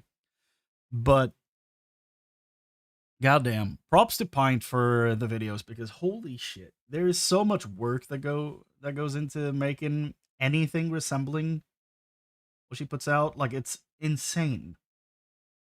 So props to Pint. Goddamn. I'm glad we have some I mean, it's like machinima, right? I'm glad we have some machinima-esque content in the Final Fantasy XIV space because most of us don't know how to make it. So I'm glad there's some really talented individuals out there pumping out real quality content because goddamn, this was good. So yeah.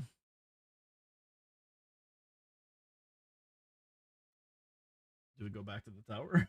Do we go back and tower even more? That's not my character. This is my character. Oh, I've been standing here all along. I went back to green ice, by the way.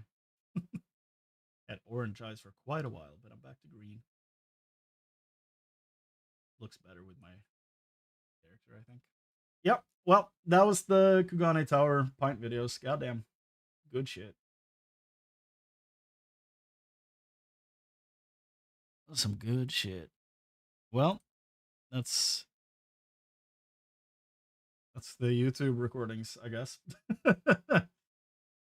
Can't believe this. I thought this stream would be like a 3-hour venture, you know?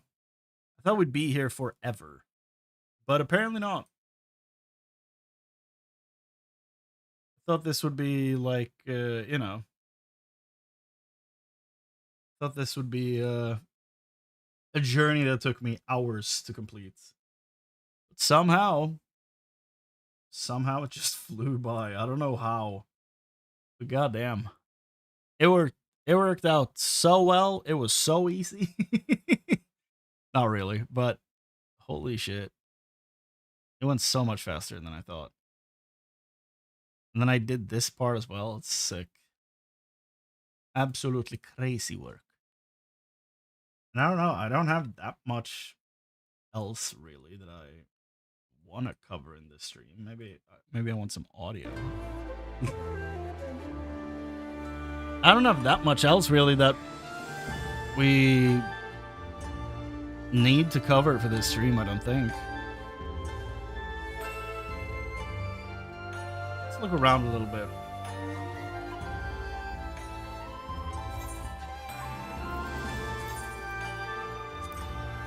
I feel like I can probably change this up a little bit. I've been wearing this for quite a while now. I feel like I'm ready to go back to OG Dark Knights. Yeah. By the way, I cannot wait for the graphical update to Shadowbringer's gear. When they finally update this sword, it's gonna look crazy. So far, we only had graphical updates to A Realm Reborn and Endwalker artifacts, armors, and weapons, so can't wait.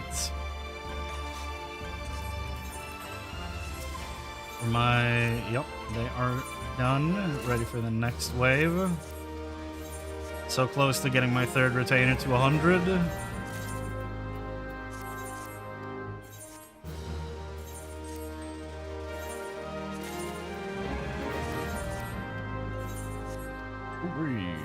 Ooh.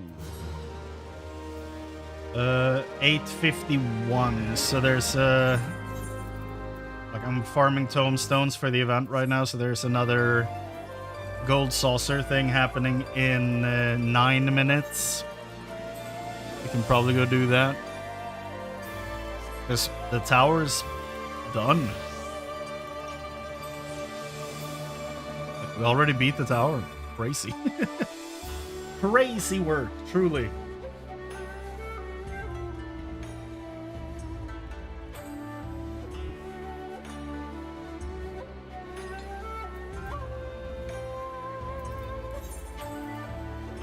Where do we... Well, I guess we just go to the Golden Saucer. Finish there. It's a real short stream, but, you know.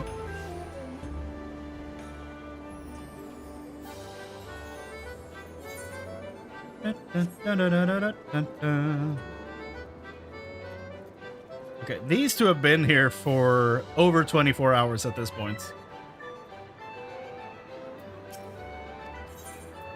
There's also a guy on Spriggan that is always dancing in Gridania. Like, whenever they're online, they're always standing there dancing. Every time.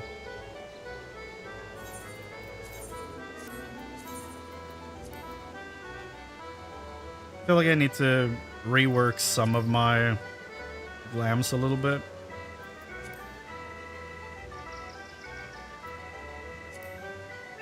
Really like this one. Very happy with this one. It's just a very basic Dragoon, but probably my favorite Dragoon artifact armor. I like the Tiamat one from Endwalker. That artifact armor is pretty sick as well. But I think I prefer this one. Can't wait. Cannot wait for the end of this month when we finally have answers to, like, what the hell we're getting next, you know? Because we are getting insanely close to the next expansion now.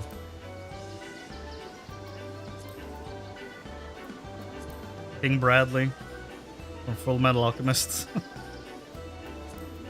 My Stormblood look.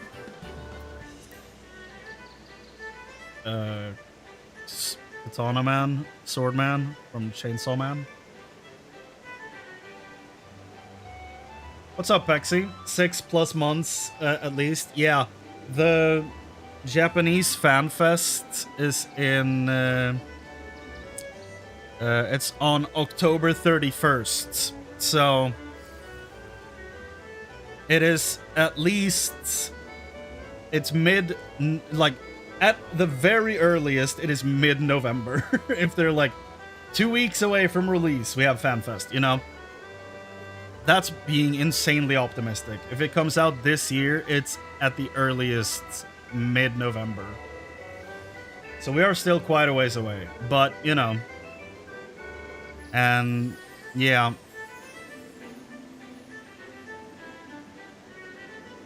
FFXIV is in late July. It's like July 25th, we have EU Fan Fest, and then patch 0.55 is listed as late July, so that's gonna happen like within a week after EU Fan Fest. Yeah, it's still far away, but you know, I have hope that we're getting it in November or December, most likely December. But goddamn, I'm so ready to leave Dawn Trail. Like, I love where we ended up with Dawn Trail. The last patches have been really good. Like, the last two have been very good. Especially the last one. The raid is incredible. Yeah, but they did release Endwalker in December. So that's why I'm not ruling it out. But yeah, the raid was insane. I love the raid. It's one of my favorites they've ever done. Like, every boss gets a unique song. Every boss was like a very unique character that had their own part in the story. Even though the story is very like cheese, you know, it's still very good. Still very good.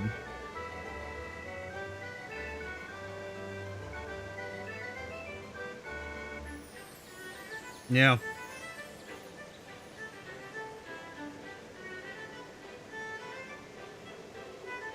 Yeah, I'm on some real copium that we're seeing this, like, very end of November, like, first few days of December. That's where I'm at with the whole release, because it's, like, we cannot be in Dawn Trail for, like, over 2.5 years. We cannot. We cannot do that. Let me see here. When, like, what weekday? So,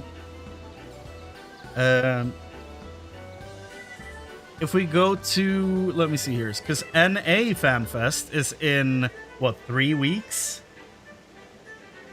NA Fan Fest is on the 24th of this month. So, On Friday, it's 2 weeks left. So we're really close to NA FanFest. Which means in 2.5 weeks, we will know the expansion title, at least. And have a taste of a trailer, most likely. Because previously, they've, like, released them in 3 portions. Where they, like, have unfinished music and stuff like that. So... very, very excited for the 24th. And then we have patch 7.5 on the following Tuesday. So, FanFest on the 24th. 7.5 on the 28th. Now, problem is that on the 28th, for me, Diablo 4 releases their new expansion. Which means that I'm probably going to be streaming Diablo 4 that day so that I can play that story immediately when it goes live. Because people don't really watch MSQ for new FF14 patches the day they come out anyway. So it probably doesn't really matter. But I will probably, on Tuesday or Wednesday there, like 28th or 29th, I'll probably stream the last wing of the Alliance raid, at least. Because I feel that's probably safe to stream. And then on the 30th, Heroes of Might and Magic Olden Era goes into early access, which means that's the rest of that week gone for me. I might stream that, not sure, but I might. I've been looking forward to that for over a year now, so... yeah. And then in early June, we have patch 7.51. And then on July 25th is EU FanFest. And that would be... let's see here. July 25th for EU FanFest is a Saturday. And then in late July, which was listed after FanFest on the timeline they released, it says late July patch 7.55, which means it's going to be out on the 28th of July, that Tuesday. For 7.55, and I think that is the Beastmaster patch. 7.55, if I remember correctly. And then in early September, we're getting 7.56. And then on the 31st of October, we have Japanese FanFest. Which means that technically at the earliest that we could get the expansion is November 3rd. Because that is the following Tuesday. Because the patches in the pattern they've set up here is the following Tuesday for big patches. So if I'm going to go full Hopium, November 3rd would be the earliest we would be seeing the expansion. I don't think that's going to happen. I think it's more likely we see it at like November 17th or 24th. If we see it before the end of the year at all. So it's going to be interesting. PoE 2 soon? That is true. PoE 2 is... don't tell me that's also end of April. Hold on. PoE 2 patch 0.5 release date. Late April or early May, says the auto result. I don't know if that's accurate. I hope it's in May. So I at least get some spacing in between stuff here. We're missing Blue Mage and Beastmaster. They did confirm that Blue Mage is not coming out in the patches, unfortunately. They are delaying it until next expansion. And I know a lot of people were upset about that because, you know, how do we go to the Blue Mage area of origin and not deal with Blue Mage? However, if I were to be like, push my glasses up and be like, actually, the Blue Mage content we have right now is level 80. Which means that when we get new Blue Mage content, it's going to bump up to 90. Which is not Dawn Trail. The next location for the Blue Mage is Endwalker. So we're not really missing out on anything with the Blue Mage. It's just getting pushed. Like, we will get the Blue Mage coming to Dawn Trail, but it's not going to be the next update. It's the one after. So even though I agree it sucks, you know, we're not going to be missing out on anything. It's just getting delayed. Now, that is also just, though, part of a bigger problem with the development cycle of this right now, in general. Because Square is, like, somewhat being kept afloat by this game. And they are not putting money back into it. They are putting the money they gain from this project into other projects that they want to do. And then those go horribly. And then they go back to relying on this game. And it's like, my god. They have had a whole letter from the producer about the Beastmaster. It is releasing at level 50. There's a lot of info about the Beastmaster, but I understand why, though. Because the way they're doing it, the way they showed it off, is that there are so many monsters that you can collect. Plus, they will once again make, you know, old raid tiers relevant. Because they showed, for example, that you can tame the behemoth from the Alliance raid in A Realm Reborn. And I think the list had like 50 different beasts you could tame. And there's apparently also a thing where, as far as I understood it, I don't know how accurate this is, but from the images they showed, it looked like you can take 3 of your monsters that you've collected and basically have them accompany you solo in a dungeon, where you can basically make your entire dungeon party out of beasts you've collected. And they fill the roles of like tanks, healers, and DPS and stuff. So, you know, it looks like the whole thing is very thought out. Like it's still like a fully like fleshed out system. I wasn't that excited for it in general because I don't really love limited jobs in general. But after that live letter, I was like, this actually looks pretty decent. Like I'm probably gonna spend a lot of time playing this. It looks very nice. Behemoth can be found in Central Thanalan Fates. Okay. They didn't specify like which, like how you get it. I just assumed it was the one from the Alliance raid, but it probably makes more sense to get it from the Fates. Probably makes more sense. 24. Oh yeah, you know what we could do? Because of the Moogle events, I've acquired every single Guiber mount in the game. Because this latest one added the Emerald Weaver. So I guess we can go turn that in and get the Bahamut's capstone mount for getting all the Guibers. FF14 Guiber mounts. Is it Guiber? I don't know how it's pronounced, but I got them all. It's called Landerwaffe, the big one, apparently.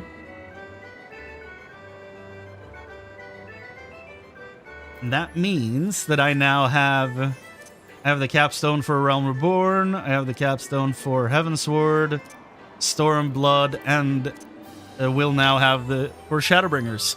Even though I haven't completed a single one out of the... I don't think I've beaten a single one of the extremes from Shadowbringers. I've only gotten the mounts from... I have beaten Cinderdrift, okay. But I haven't gotten the mount from there. I did also beat Castor Marinum and the Cloud deck. Okay, so I have beaten them, but I know...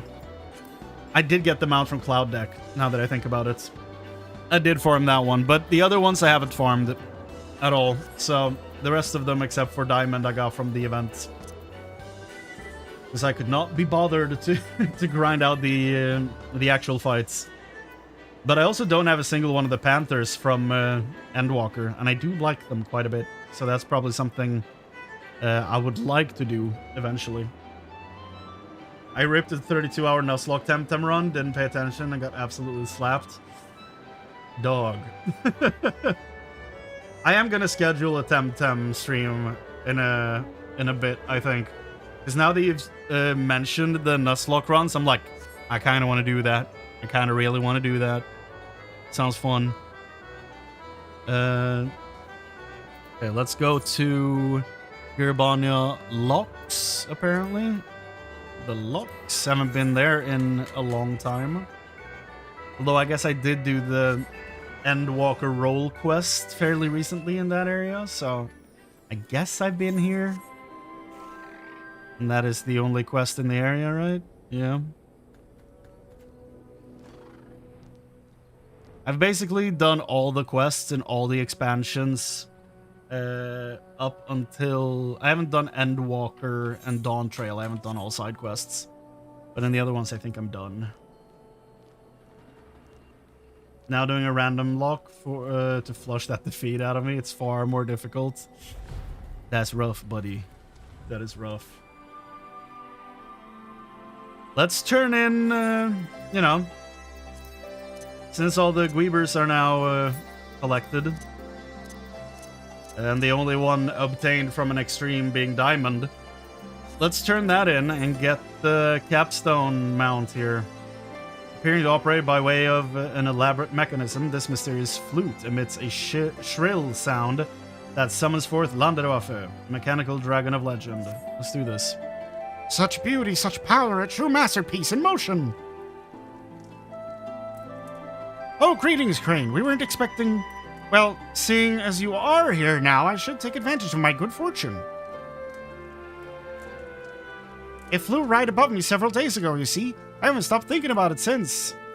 It being a shiny black dragon. Not one of those Dravanian beasts, you understand, and I'm fairly certain, at least 95%, that it wasn't the primal Bahamut. Before you ask, then what is it? Well, that's exactly what I'd like to find out. I do have a working theory, of course. It was only in view for a few moments, but I definitely saw flames shooting out from behind when the dragon accelerated, which was obviously some method of propulsion wherein an ignited fuel source was directed through an exhaustion system to provide additional thrust. Thereby, I'm now realizing that this is not the mount that sits and like holds you in a chair. This is the giant machine. Oh, was I babbling again? I seem to make a habit of it. Anyway, my point is that this was no living, breathing creature. I was witness to a mechanical creation, a worm machina, if you will. I just had to know more, even as my mind screamed, what in Sid's spare parts drawer is that?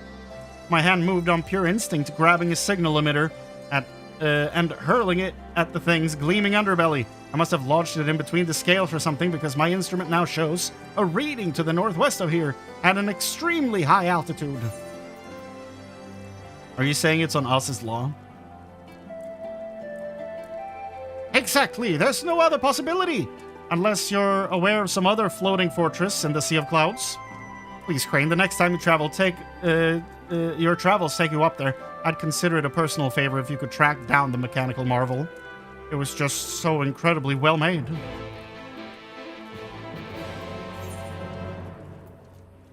Haven't heard that song in a while.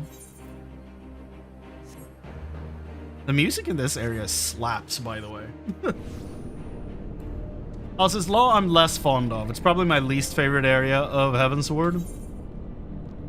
But it's okay. It's aight. I think Heavensward could really use a facelift, you know? The PS3 is really shining strong here. Surveying. Surveying says... Cutscene. Do we get to see the dragon?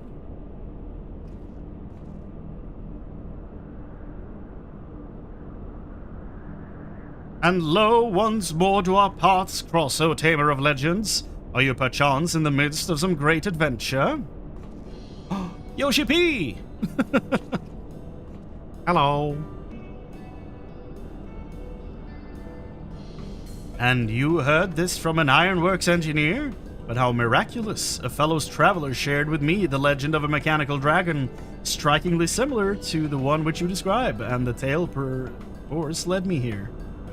Its name, I am told, is Landerwaffe, an exquisite artifice of ancient Allag. It has roamed the skies for years uncounted, searching for a master worthy of its onyx wings. According to the lore as it is written, Landerwaffe will not submit to any but he who commands a multitude of gwibers. Gwibbers? Alas, I can lay claim to no such authority, but mayhap you can.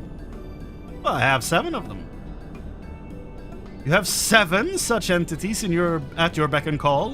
Why, I could pen an epic ballad based on that feat alone. As I must yield unto you the flute, which the traveler yielded unto me. Should a worthy master blow into this fated instrument, it is said to emit a shrill mechanical note. A summons Landerwaffe is unable to deny. Landerwaffe. I don't speak any German, so take yourself now to the heart of Ass's law and make that flute sing. I sense the flagship is where a new bond shall be forged and a new chapter in your saga begin. Count on me, Yoshi P. Thank you. Bye-bye, minstrel.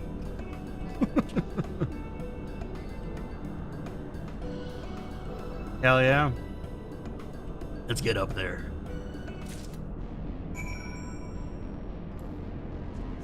If you try a random lock run, stick book spots become randomized loot. You can get XP boost, instant evolution items. Okay. Not bad. Not bad at all. I would probably just start with the Nuzlocke, I think, and go from there. Like, start as simple as possible. Leave room to evolve, you know?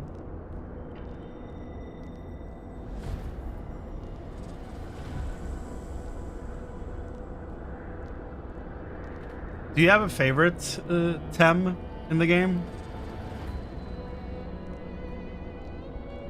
By the way, can I just say, this outfit, I know it's a samurai chest piece, like actually samurai artifact armor, you know?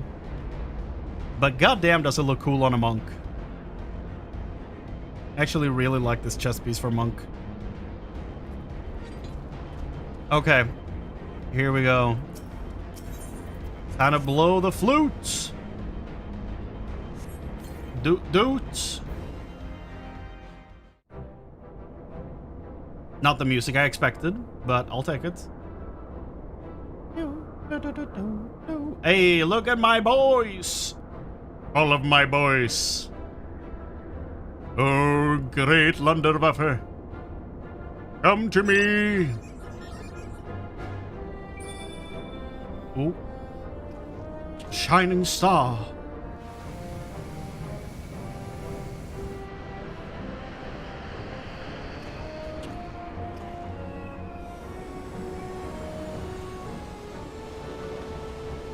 There he is. My big mechanical boy. It's absurd looking. Shadowbringers. A truly mesmerizing plateau. Down through the endless halls of history as Landerwaffe flown. Let me just grab a screenshot right there. That's sick. Hunting from horizon to horizon for a single soul full of bright promise. Yoshi P! And now has this unrivaled creation at long last found its master. It's under your steady hand it has chosen to serve. Here in this place have 9 shining lights come together across boundaries unimaginable, as if some great will commanded your convergence. Now let me sing you the song of my people. The drake of darkened steel, countless centuries endured. A meeting long desired, yet it's certainly obscured. A meeting long desired, yet its certainty obscured. Beyond the veil of time and space, a champion awaited. This brilliant soul illumined by the night, a guide to bonding fated. Forgive me, it seems that verse tumbles from my lips unbidden whenever I am in your presence. I shall call this new composition the Shadowmaker and the Dragon Maid. Truly, no matter how many words I sing, they can never encompass the enormity of your accomplishments. Not content with taming a legendary hospice, you go on to master this ancient wonder. I tremble in anticipation of the stories you shall create together. May your fantastical steed bear you towards new and ever greater adventure. Thank you, Yoshi P. Appreciate you, man. And worry not for your engineer friend. I shall personally and lyrically inform him of the spectacle which took place here. Lolly ho.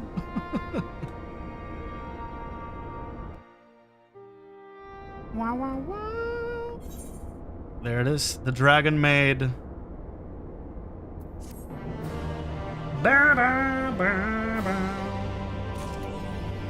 There it is. Fast and furious. Okay. Speed Demon, hell yeah.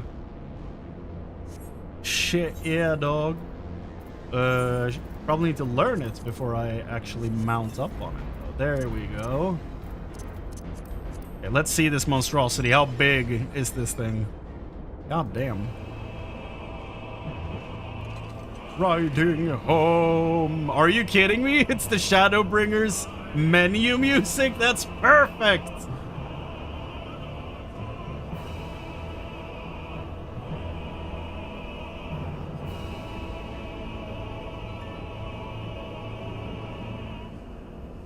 That's so good.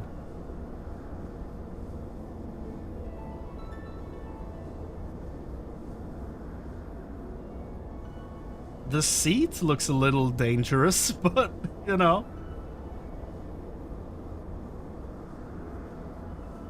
That's actually sick as hell.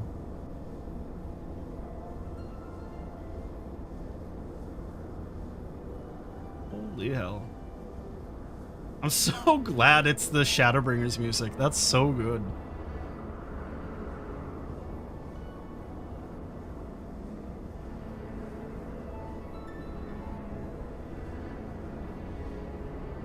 I don't know how often I'm gonna use this, but, you know, it's very cool. It's very large.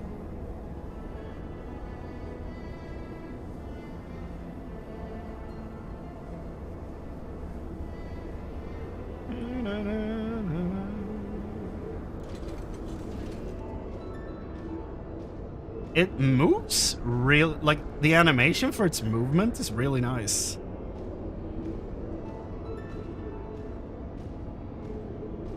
That's awesome. Whoa.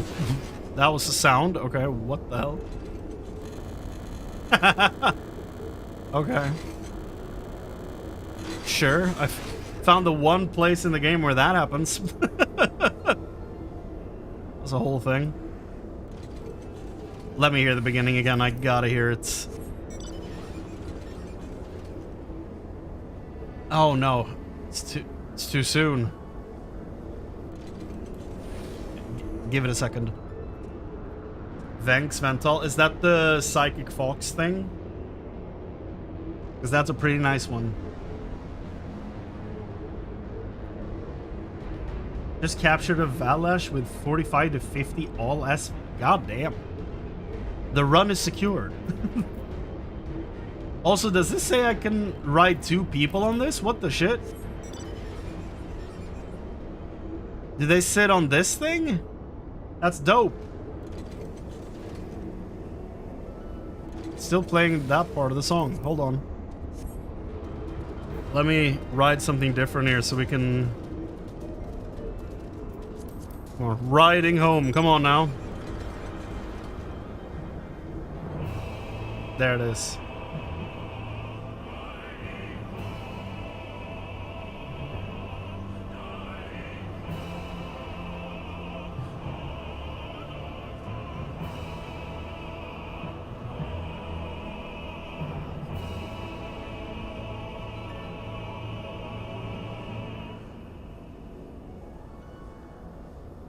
Riding home. Oh. Oh, it's the okay, I see. Yeah, I had to look it up. But yeah, it's the thing wrapped in bandages. Okay, I see. I see now. What is the name of the fox then?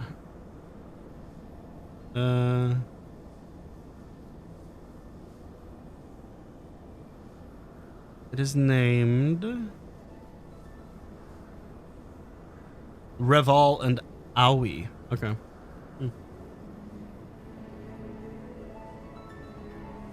Yeah. Yeah, that's the yeah, one physical and one caster, if I remember correctly. At least looks wise. They have some pretty goddamn good designs in that game. Some of them are really nice.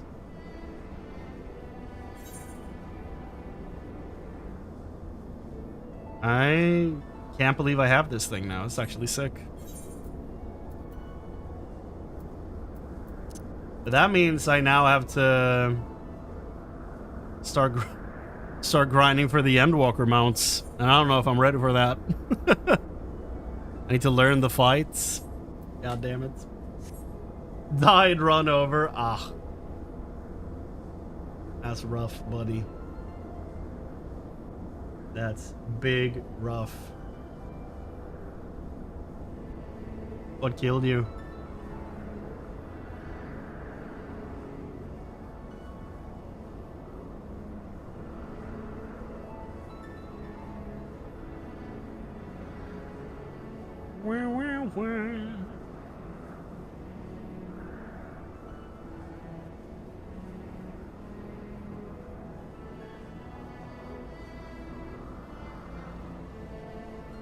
I don't think I've ever heard the full version of this song.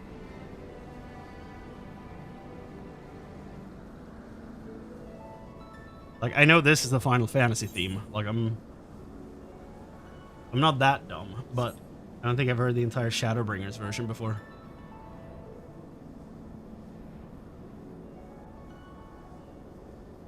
Because, like, when you're in the menu, it eventually loops into the cinematic. So I'm curious how long this is before it starts over. And, like, where it loops, you know?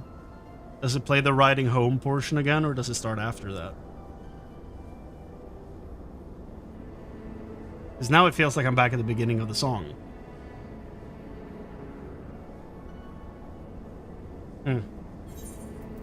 Interesting. NPC Tamer forced fight before the rescue place had a Tyrannoc. Ah. Well, that'll do it. That'll do it. So, did they never release the third raid creature in Temtem? Because I remember, like, when that game was in early access, it was like, there's going to be 3 raids, there's going to be 3 raid creatures. We got Tyrannoc and Volgon? But did they ever release a third?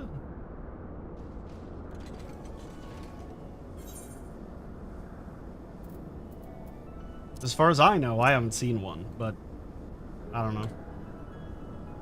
Don't know if they did.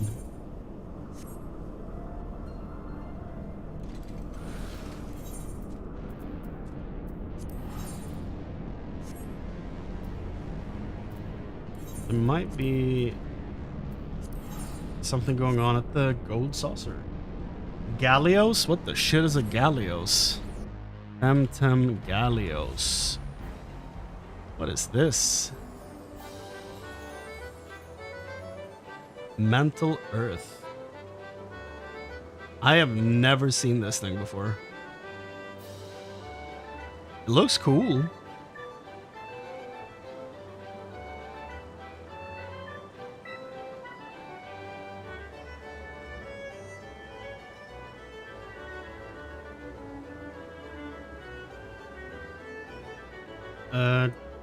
There's the Gatekeeper. Yeah, Gallios was probably added after I stopped playing. By the devs where it's now complete. Yeah, yeah. I don't love that decision. I wish they just, you know, kept updating it, giving us new temps and everything, but apparently that's not what they want, and you know, the community has stated its opinion on that multiple times.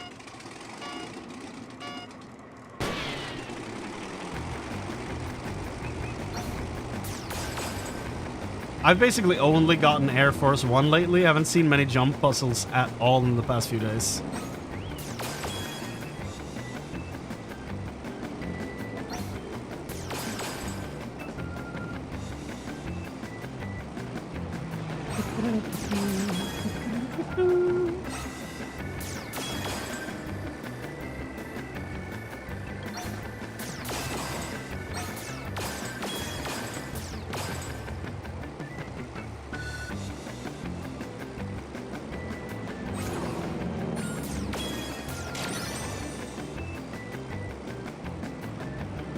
Yeah, but I've been like sitting in the golden saucer for the past 2 days.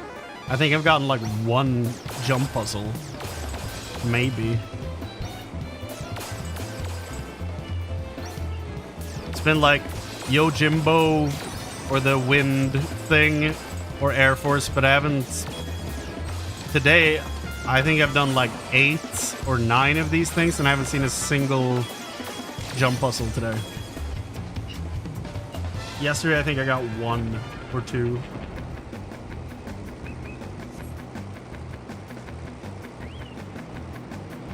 And I've been like grinding hundreds of the Moogle event tokens, so I feel like I should have seen more jump puzzles by this point, you know?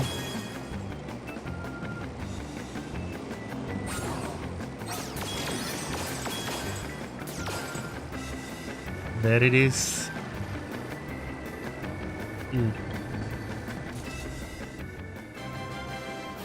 Wow, wow, wow, wow.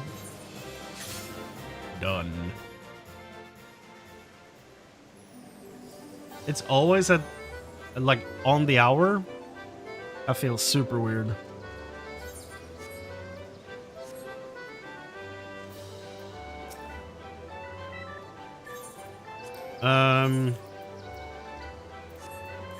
How many more things do I have to unlock for the event, though? I feel like there's only like 2 things left. Let me check. Do do do do do.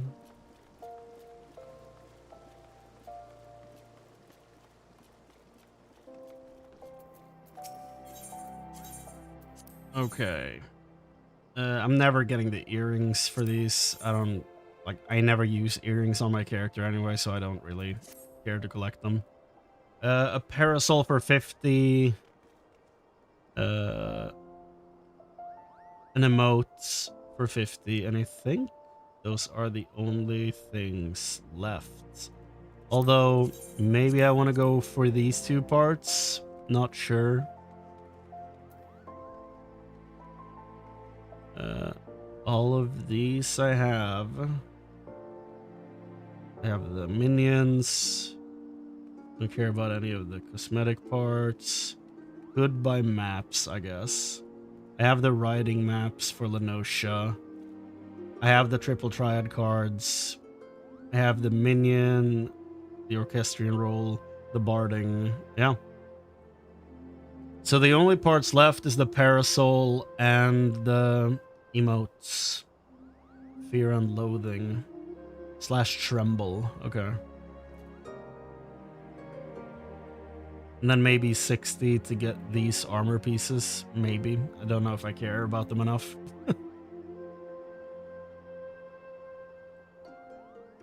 I don't know if there is a die this time around. They are remaking dies, by the way, in the next patch. Which was when? When did we say that was happening? 7.5. April? What? April 28th. They are remaking dies. So that all of the regular dies, you know, you're like what, 120 regular ass dice that are in here, basically becomes one stackable item.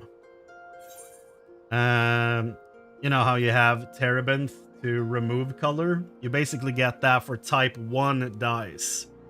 And there will be 3 different types of dice that you can stack. But when you use them, you get access to like 80 something colors within that. But we don't need to have 80 different consumables. We'll have one consumable containing 80 different colors, basically. I'll see if I can find the 7.5 die changes. Like die, metallic die, and special die. Basically, yeah. Here is the picture. Let me full screen that bad boy. Here you go. So type A, the 85 dice from the 2.x patches. This includes beast tribes, by the way, into the base colors. So they won't be more expensive anymore. You just buy the base recolor tool. Like you buy glam prisms, basically. And then the type B are the 9 dice from Ishgardian Restoration.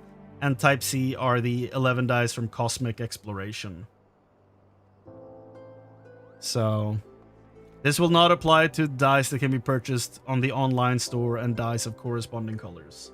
So the online store ones remain unchanged, but we'll have 3 different types for everything else. We're still 10 years behind WoW Transmog? Yes, we are. We absolutely are. WoW Transmog is something this game should have adapted years ago. Because it is literally an outfit log. You're basically just checking a box to like, yes, you have access to this thing. And that's it. It's such a good system. It's actually crazy to me that we don't have that in this.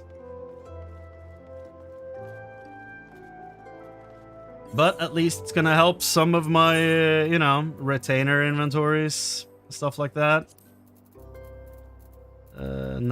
Maybe not my saddlebags specifically, but some of my dudes have a lot of dice with them.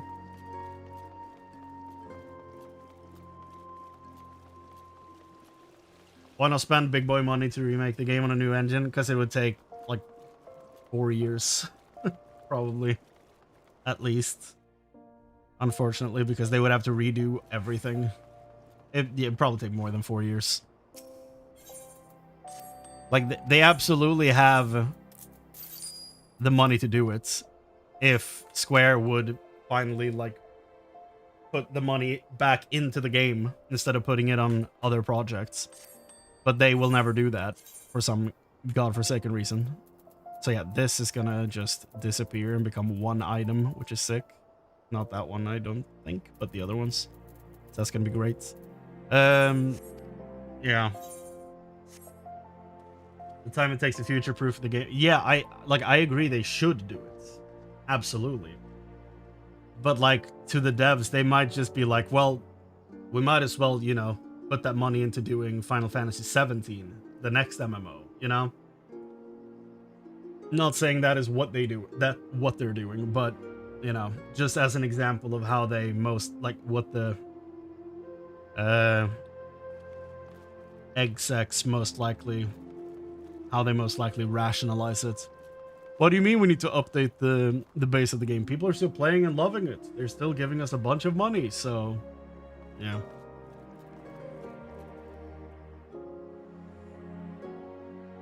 As it stands, the game won't improve much more than now. It's already pushing its limits. It really is, but when we drop PS4 support, maybe with 8.0, maybe with 9.0, it will still see some improvement, Not having that holding us back anymore, as we saw with dropping the PS3 with Stormblood. So there's still hope. Unfortunately, it's built on such rocky foundation that,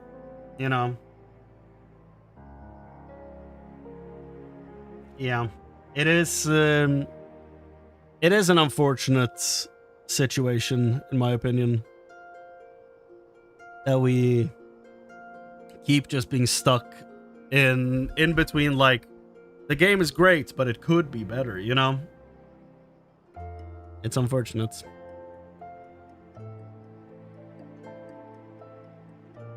PS3 to PS4 was a massive difference in performance, though. PS4 to PS5 ain't that big. Hardware-wise, it's a pretty big difference. Games that have come out on the system, not that much, because the devs nowadays don't optimize their shit. So that that's why we're not seeing a huge, as huge of a leap in quality of games. That's for a variety of reasons. A lot of it is that they also still try to make the games be as huge as possible so that their one video game can dominate your entire hard drive, you know? That is one reason why they don't optimize. But then they're also stuck on really short timetables, so they don't get to optimize because they don't have time. It's a huge shit show, really.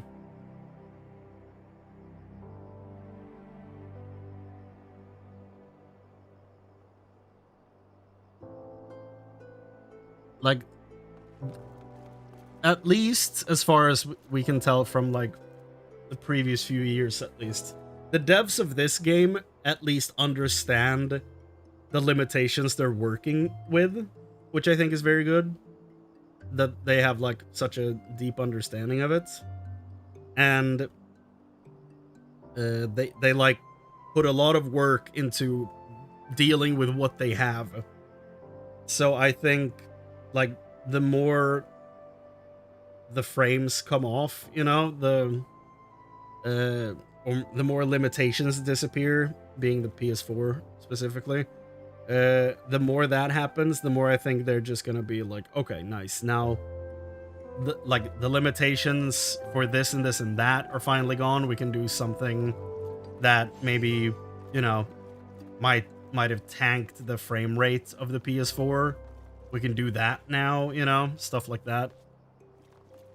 But I feel like they are pushing towards the max of what they can do at some points, which is unfortunate, but it's not unexpected.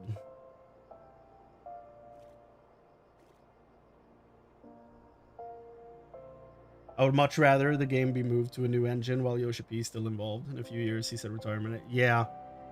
What I am hoping for, you know, against all odds, is that since we have no idea what Koji has been doing for the past few years, we know he handed off lead, you know, translating business to other people at the end of Stormblood.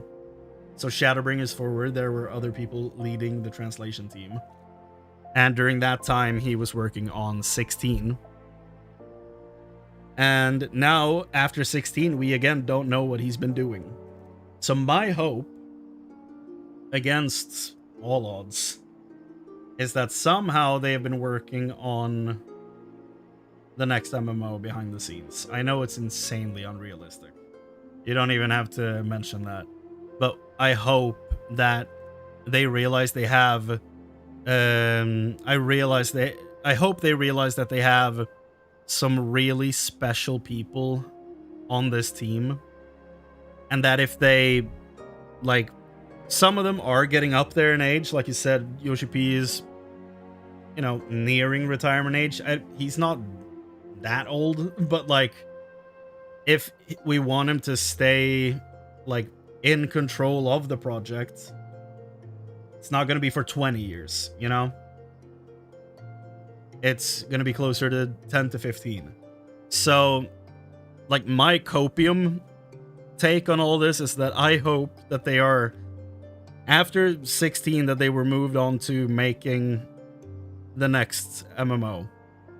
And that Yoshi P, again, is the one leading it. Soken is doing the music. Koji is doing the lead translation. Because that is what the three of them were doing with 16. And I know a regular ass game is not the same as an MMO. I realize this. I'm saying this is copium to the extreme, okay? And I hope, because we got an MMO for 11, for 14. If they follow that pattern, 17 would be the next MMO. You know, dumb shit, like theorizing like that. But I don't think that is what's going on. That is what my dream of dreams would be. That this insanely talented team, like these 3 leads and the people under them that like know their shit. My dream is that they can make basically something special like this, but without the rough foundation, having enough time, having enough funding, getting to do what they do best, you know? That's the dream. Do I think it's happening? No. Do I wish it was? Yes, with my whole damn body. You know? We can't have another Dawn Trail. We cannot, no.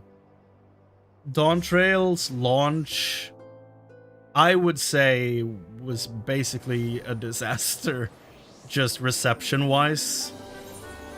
Now, I don't really enjoy Final Fantasy XIV 2 incoming. Honestly, I'd be down. Oh, it's Yojimbo. Okay. I'd be down for 14 too. That'd be sick. But I don't think that would fly as far as titling the game, unfortunately. I don't think people would be down for a 14-2 as far as titles go. It would have to be a completely new journey with new characters, new world, you know. Dawn Trail legit was the first time I canceled my sub. Yeah, I don't think you were alone. I knew some people that played this. None of them have come back since the first week of Dawn Trail. I now know nobody in my personal life that plays this game, which is really unfortunate. I am trying to get a friend to get into it, but again, we're in Realm Reborn, and it's rough. It's rough getting someone completely unfamiliar with Final Fantasy to care about a Realm Reborn, really. You know? It's a real rough sell. Even though I enjoy it. I've replayed a Realm Reborn like 7 times, I think. Like just making new characters, trying to play a different race or something, you know? They can't make the next level cap 110. We'll know in 2.5 weeks. I think they will, but yeah.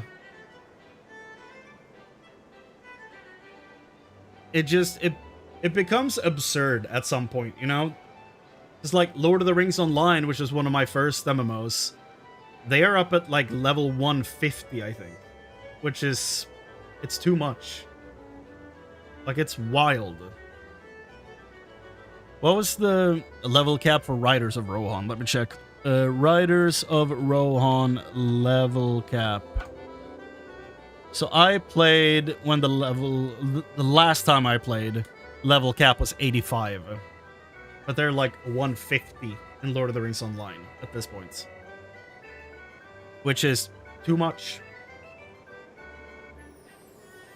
Now, the good thing about this game is that level cap doesn't really matter, at least in my opinion.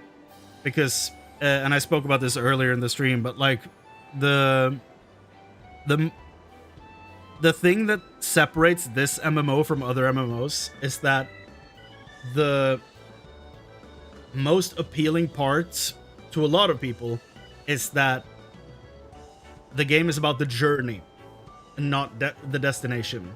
Because let me tell you, now that I've arrived at the destination and I'm level capped in this expansion out of all of them, not having nearly as much fun as I was playing through it. Like, catching up. But like, actually experiencing the game, taking my time, enjoying it, leveling classes and doing all this. Like, that's the reason I have like 5,100 hours something in this. Not because of the endgame loop. Not at all. Now, you know, the journey shouldn't take 300 hours. I disagree. I think the fact that it took me, I was at 3,000 hours before I progressed past Stormblood. Like 4. I beat 4.0 at like 150 or something hours, I think. And then I sat there for 2.5 years, did nothing but side content for 2.5 years. I know that's not what you should aim for. It's not going to take that long for every other player. What I'm saying is that I loved just sticking at the end of every expansion on the way there, and not like blitzing through the game to get to the end. Because when you get to the end, you're like, well, all the good stuff was in the in the stuff, you know, in the stuff that I've played.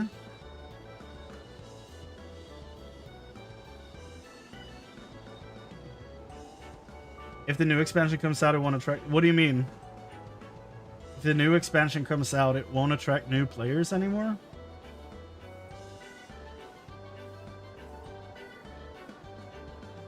Shadowbringers was a unique place. It was close enough to get to in a week. Yeah, but like, why would you want to blitz through 3 expansions worth of story to get like, I don't know. I feel like that to me is a mentality that I never had with this game in general, because that to me feels very typically MMO way of thinking, like catching up, doing raids, doing current content. There's absolutely a portion of the player base of this game that plays like that.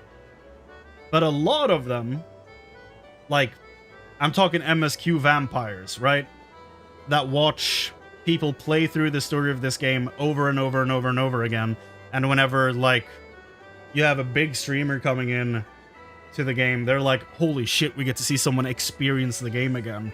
Like, when the person they're watching, when their focus is doing the MSQ, people are there, you know? People are there, they're like heavily involved in seeing this person love the story and the characters.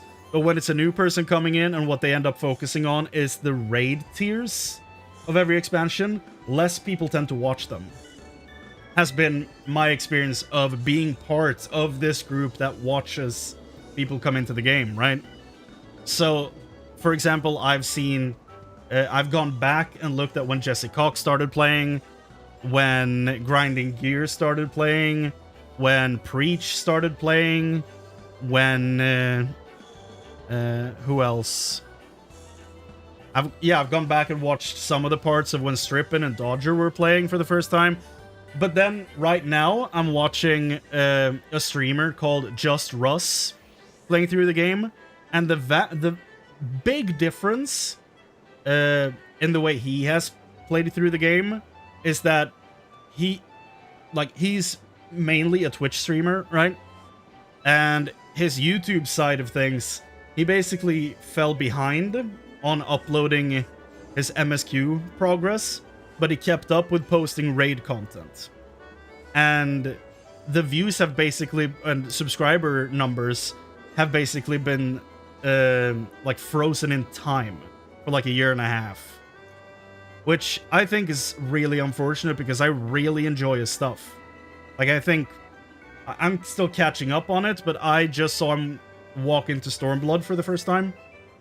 But I'm having to go back and watch Twitch VODs and like jump through and see the parts of the MSQ that I want to watch, because he didn't, you know, edit that up into videos and post that on his YouTube channel.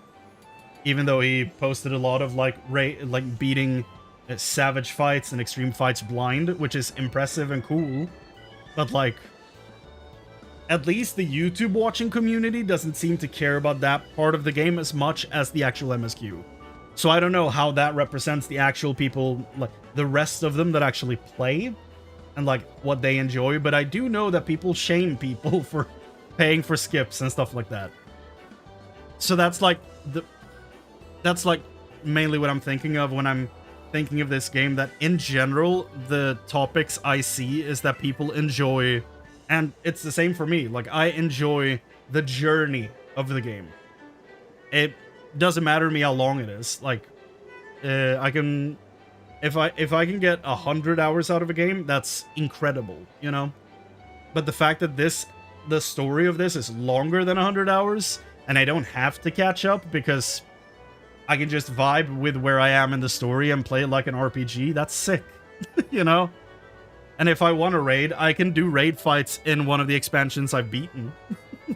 I don't need to catch up necessarily to play with other people, because everyone's doing roulettes and all that stuff, and my friends can, if I have friends playing the game that are higher level than me, they can just go back and play earlier stuff, you know?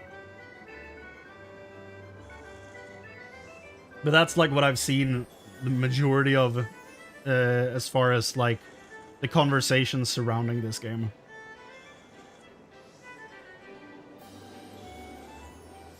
Absolutely, there's a it's probably because a large portion of the community like is way more casual. So that is probably why they're not like heavily invested in difficult, like watching difficult content.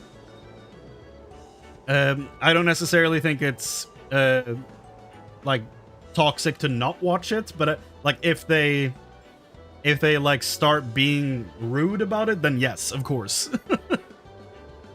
But usually what I just see is that people just don't show up at all in general when like new people that come in, like when they start doing more difficult content, people just don't partake at all. They don't show up to chat, they don't show up to watch it, they don't show up to join in. Like some do, of course, but like seems to be a huge difference there. If a Sprout cleared an ultimate, they would turn on them, and that has happened. Yeah, I've seen that happen. And that sucks. Because I have seen the video from, was it the... Who did that video? Where they talked about the streamer loop of like they do these steps, and then you get to this point, and then the community turns on you. I did see that video, and I would say that I probably agree with it. Because the people that end up like the most successful, as it were, as far as like streamers go, are the streamers that stay above that red line the whole time and never go past it. Like they just stay casual players, basically. Casual content creators. They never push into Savage and what are the other ones called? Ultimates, you know, stuff like that. The ones that stay on like a casual level are the ones that, yeah, end up not getting a bunch of shit, basically. And I think that's really unfortunate, but it is a real thing.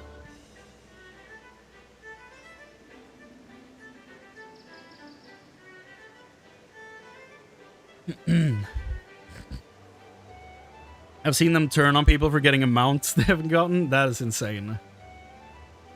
Like, that is just people that need to work on themselves, you know?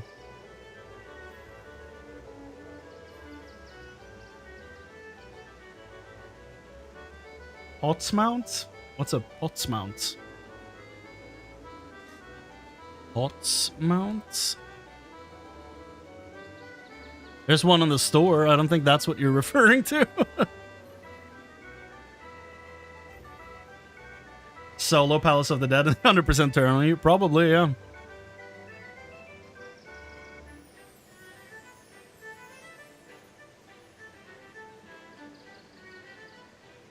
It's, it is absolutely a problem very unique to this game. Unfortunately. Luckily, I don't have to deal with that. Oh, the horse from Palace of the Dead. Okay. What does that look like? Oh, it's the Pegasus thing. Yeah. I look at that mountain, I'm like, it doesn't even look good. Why would I? Why would I even try to get it? You can buy it on the market board. Ah. Well, I'm really just not in possession of a lot of gil. So, you know, that's not going to happen.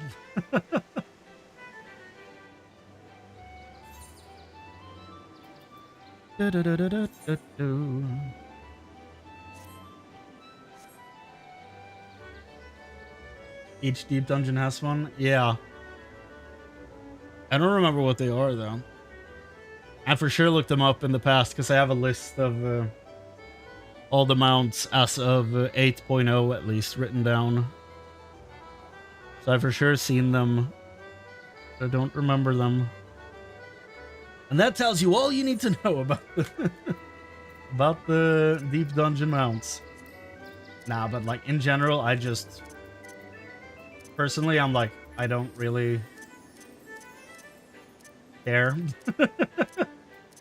Like, I've never been the type of person to be like, I need to progress and do the really hard content to do the difficult. That's why I've never, like, played past the first hour of Dark Souls 1, you know? I just don't love difficult video games. It's not where I get my enjoyment. Because I'm bad. Mad because bad. Or, in this case, disinterested because bad. And, yeah. I feel like that's probably fine. Like, it's whatever.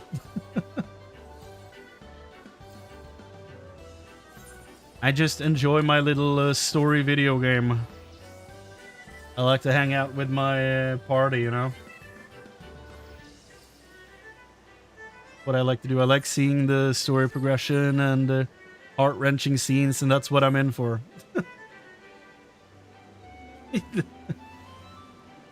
That's one way to infuriate people as well. Here we go. No, it's on the hour and I'm getting Air Force again. Are you shitting me? They just stopped doing jump puzzles, dude. They're just not popping.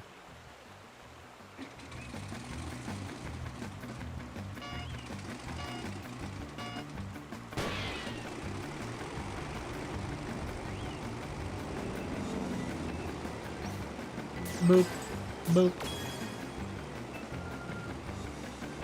If you beat Elden Ring, all past Souls games are easy. Oh, that's what you meant. Yeah. I don't know. Maybe one day I'll play them. Ah! Looked away. Server must be fried. Possible. I haven't seen a jump puzzle in the past 2 days, at least.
There we go.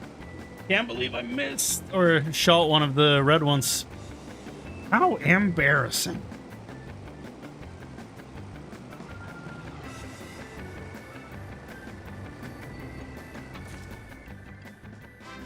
The D2R expansion was sick as hell.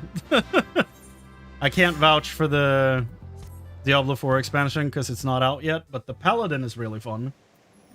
I've enjoyed that immensely. but I'm just very tired of the seasonal structure of D4 in general.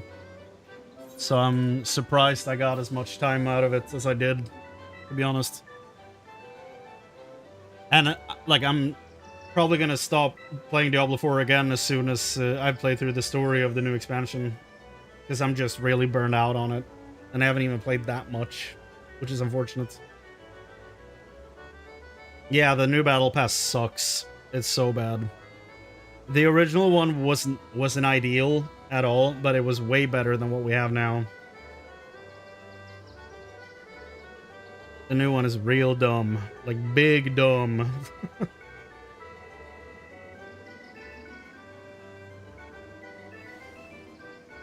But yeah, the D2R expansion was really good though.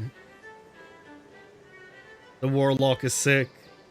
Has like multiple just kick-ass builds. So good. The quality of life updates to the stash is really good. Stacking runes and gems is really good. New rune words, new uniques. The fact that it opens up the conversation for adding like more stuff in the future as well makes it really just, you know. Does base game get the quality of life? No, it's only in the Warlock expansion. And my initial reaction to that was like, what the shit? Why? But the more I think about it, the more I am actually glad that they separated it, because that means that people who go into D2R to, you know, maintain the experience of playing Diablo 2 just with better graphics can still do that. Because it maintains the exact same experience if you make, like, just like if you make a non-expansion character, you get the tiny stash, right? But you have to make an expansion character to get access to Act 5 and the larger stash and all that stuff. Meanwhile, this expansion does the same thing, where it, like, changes the stash so that your shared stash now has, like, pages at the bottom. It has a dedicated tab for runes stacking and a space to use the cube and, like, all that stuff. Like, it's in line with what they did earlier. So I'm glad that I can just, if I want to go back and just replay Diablo 2 as I know it, I can still do that. They haven't removed that, you know. Now, could they have done a fourth version where you play just base Diablo 2, but like get all the quality of life? They probably could. But I feel like the fact that they decided to make this its own like expansion you buy is also kind of like doing some field research to see how much interest there actually is to put more man-hour into the game in general. So they probably need some kind of way to validate putting more time into it, is my guess. They are a company, after all. You know, a small indie company.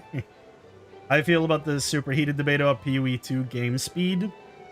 Haven't really paid much attention to any discussion around game speed. I didn't know that was a thing.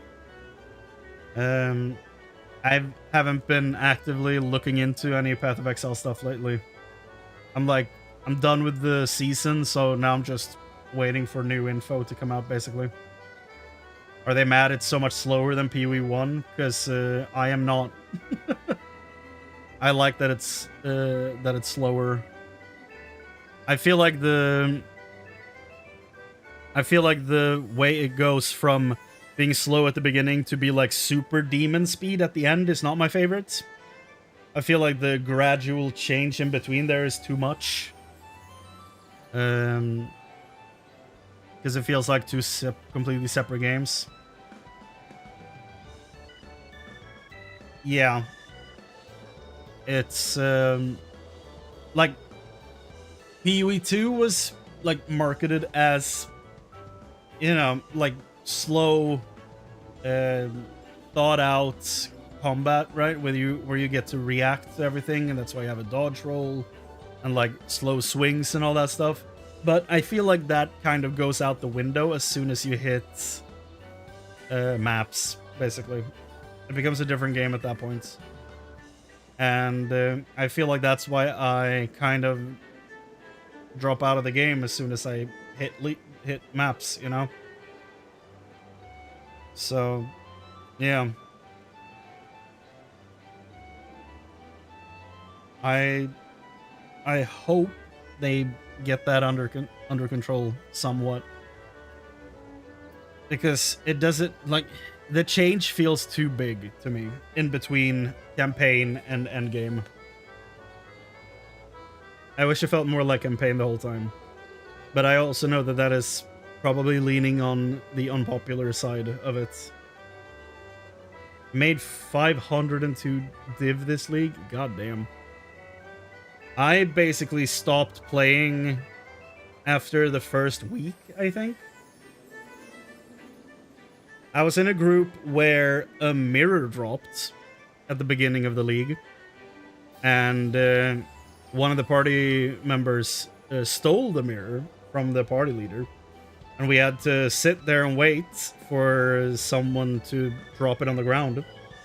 They eventually decided that we all just stack up on each other so that one person could just drop it and we couldn't tell who it was. And they did. I went live when that happened because I was like, I'm not going to take the heat for this shit. I'm just here minding my own business. I'm not even picking up exalted orbs. Like, are you kidding me? I'm not going to take the heat for stealing a mirror. Hell no. So I went live on, I think I only went live on Twitch, but basically streamed my side of it. And yeah, eventually the person dropped the mirror on the ground, and then for some reason the party leader was still like, I'm still gonna split this with everyone. I'm like, oh, okay. Bigger man than I. I wouldn't if someone did that, but you know. And when they split the mirror 5 ways, we got like 150 each. It was that early in the season. I don't know what a mirror is worth right now, but it's way more than that. I can tell you that much. So, but that was also the first mirror I ever saw in the game. So when that dropped, I was like, what the shit was that sound? Like, I'd never heard that before. Yeah. That basically covered my entire budget for my druid for the season. For the week that I was playing. But I did really love the druid though. So it's just that when I get to maps, I lose interest so fast. But I feel the same about the first game too. Like, I don't love mapping in general. And I think the campaign of the first game is really weak, so there's really nothing that brings me back to PoE 1 in general. Like, it's a good game, it's just not for me.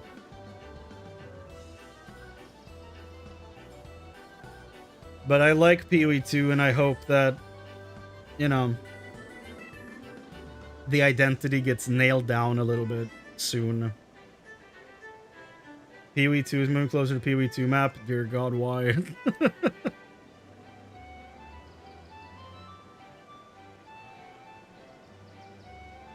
Yeah, I'm curious what next league is going to be like, because 0.5 is, as far as I know, focusing on endgame changes, which is my biggest problem with the game.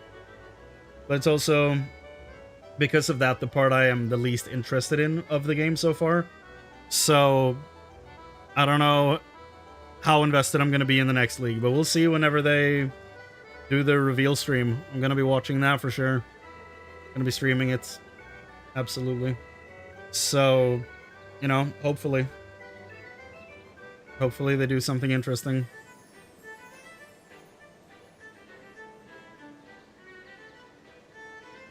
Yeah, I don't, like, I'm not expecting Act 5 or 6 until we go into full release at this point, unfortunately. Because we now have the interludes, and if they have to reallocate manpower to do a new thing to replace Act 6, it's not worth it, you know? And I don't see them finishing the story in early access. I feel like that's going to be a big selling point for 1.0. So, like, and they've also stated that they feel comfortable leaving early access without all the classes, which I don't agree with, but it is what they think might be better for the game. So I don't know. Maybe if they leave early access, you know, the leveling process feels better because we'll have Acts 5 and 6. And then instead of just releasing a new character with every season and a new season mechanic, they can actually, like, have the leveling process done and figured out, you know? And then release new classes and season mechanics. So that you at least get, like, a full experience whenever new classes come out. So I can see the reasoning. I just wish that that we had gotten early access later, I guess. So that this shit would have been figured out earlier and more classes would have been done. Basically. But it is what it is. I just hope we get swords soon. And when we get swords, we'll probably get duelists as well. Because they seem to be dealing with the weapons and classes, like, going hand in hand. So I'm just going to assume that when we get a weapon, the corresponding class will be released alongside them. And we know they're looking into swords specifically, so that's probably going to be the next one. But then after that, I genuinely don't really care about daggers or...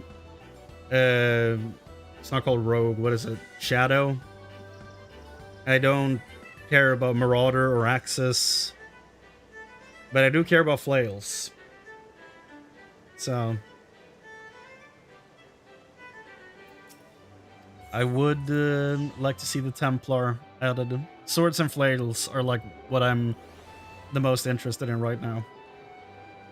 And of course Act 5 and 6. Currently my time's been completely occupied with Crimson Desert. Oh. Tempt, and Swarm, and soon Digimon Times. Oh, hell yeah. I'm Stranger. Greetings, Time Stranger. I never once made that dumb joke when playing through Resident Evil 4. Maybe I should have. Oh yeah, I need to do the Ada DLC for Resident Evil 4. Forgot about that. God damn, that is next on the list.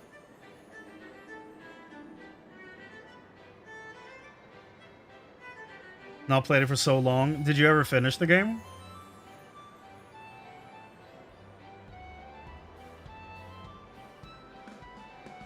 Because I really enjoyed Time Stranger, but I think the DLC was hands down the weakest part of the game. Are you wearing what I think you're wearing? Yes, you are. Okay. I was like, so from the side, like, am I crazy? No? On 60 FPS drops, it'll feel like a new game. Right, you're playing on console. Yeah. Then yeah, absolutely. When that patch drops, I will also be playing Time Stranger on the PS5. Because I have it on PS5. I'm in Central Town. I've beaten the bird. But that's where I stopped playing on PS5. Because I'm like, it's just so rough to play on a console. I have 260 hours. You have 620? God damn. Holy shit. What do you do for 620 hours? That's wild. You have every Digimon capped. That would do it. Yeah, that would... Yeah.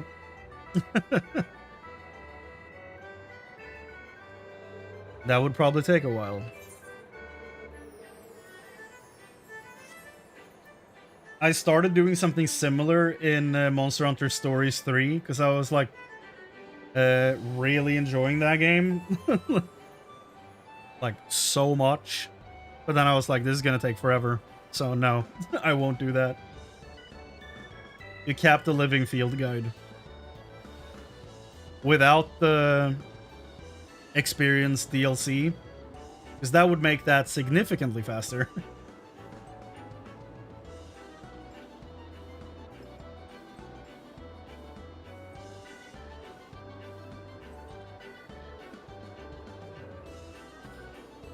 Oh, you haven't done the last DLC yet. I see. Well, it was pretty good, I'd say. I don't know which one of the DLCs is my favorite, necessarily, but I feel like they were all okay. You know? They were all okay, but I don't know if they reached above okay, necessarily. I think the base game was really good.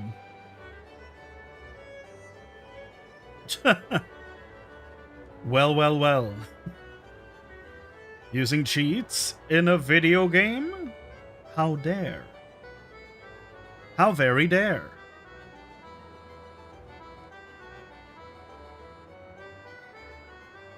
Fourth playthrough agent glitch, like the stats when you start a new playthrough.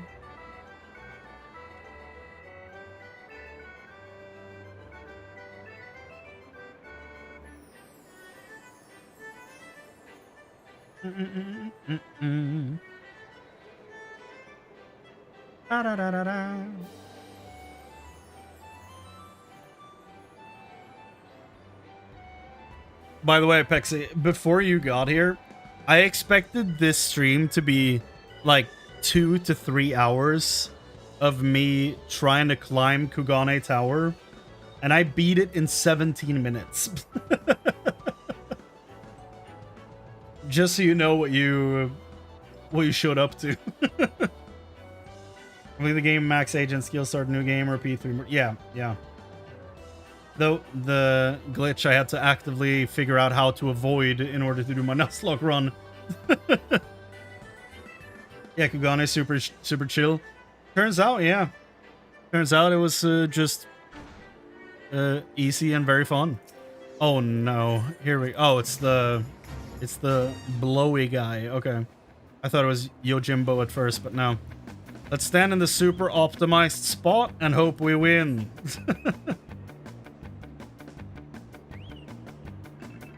I haven't done the Endwalker or Dawn Trail jump puzzles yet, but I will definitely stream those in the future.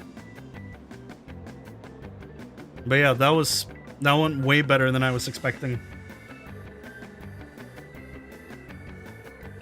And I only had to climb the tower twice to land on the lamppost to get the last sightseeing spot. So again, that surprised me because I fully expected that to go really poorly. And it did the first time.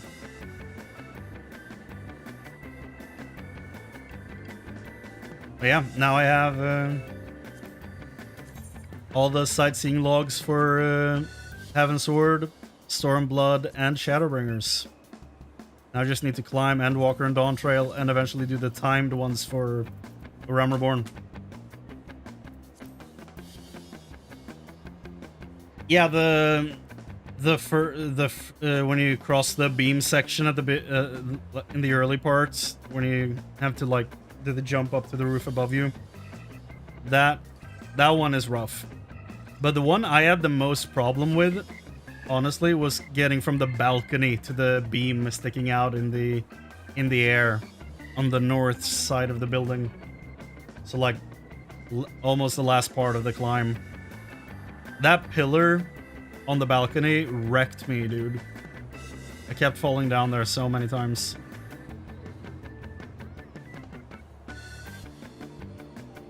Let's see if the optimum location will work or not.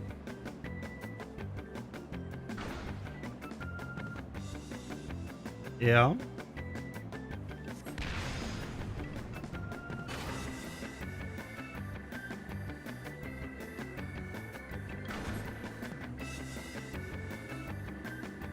Two.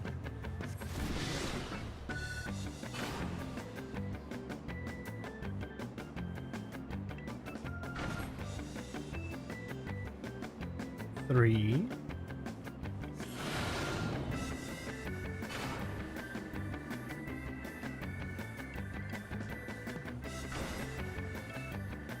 And that's it. R.I.P. Didn't work out this time.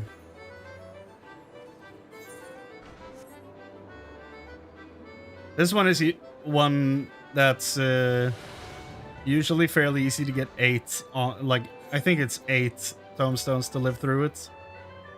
But yeah, it's usually very, very forgiving. Not today. Since I've been here, I've failed 6 Nuzlocke runs. Jesus. That is rough. You haven't even been here that long. Holy shit.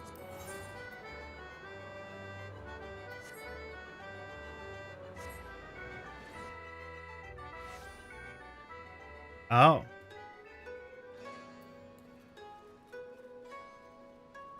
Really? Look, it's gone. The sightseeing point from the street lamp is gone. Feels so nice. Let me see if I can do it again. Born of blood of our fallen brothers.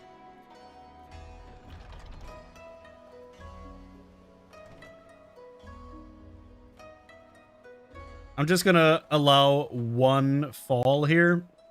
The moment I fall, I'm done. Because I've done it already. It doesn't matter anymore.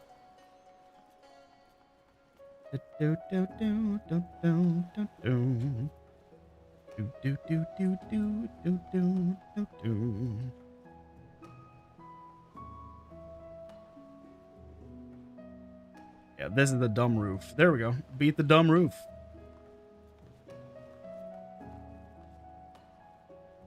I mean, so far this is going fairly clean, but now that I've mentioned that, I'm gonna fall to my doom. Whoop.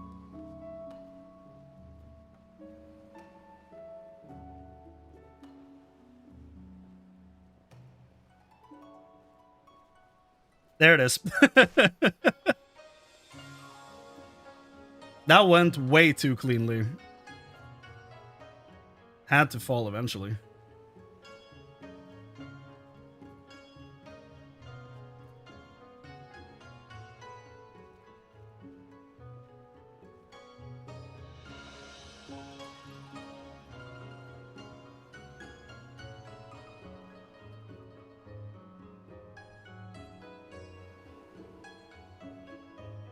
I'm gonna swap to Bard because I don't see my feet right now. Not that it matters that much, but I feel like I should probably see my feet. Ooh, don't know why I did that one sideways, but it worked. Okay, here comes the part where I keep failing all the time. The worst part of this entire endeavor. Here we go. Time for me to fall. Okay. I should have recorded that run. Goddamn. That was so clean. What the shit? I do still struggle with getting up here though. Never mind. Boom. Got it. Time that. What the shit? Have I become a pro? That was so clean. Fell down once. Did it anyway. That couldn't have taken more than 3 minutes, right? Holy shit. Let me look at that. How long did that take? Yeah, 5 minutes ago I was in the golden saucer. How long did that take?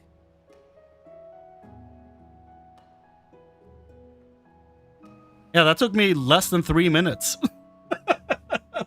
Holy shit. That's not bad. It's not bad at all.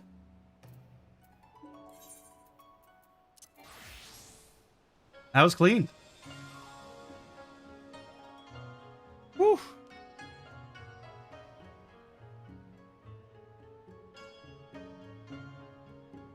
Man, I have to wake up at 6 a.m. tomorrow. That sucks, let me tell you. Especially when you're not used to it. I've been waking up like at 2 p.m. for the past, what, 2 years for work? So having to wake up at 6 to go to work is slightly painful. And we're already past 10 p.m., so I should probably call it here, I think. Storm of blood of our fallen brothers. Yeah, I think I'm gonna call it here. We did the thing. We climbed the tower multiple times. We got the jump. So we got the points down there as well, you know.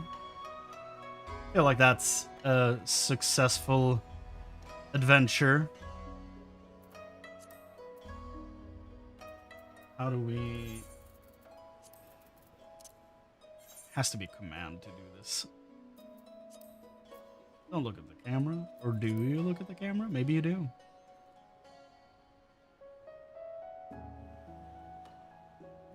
My food's here too. Sick. Does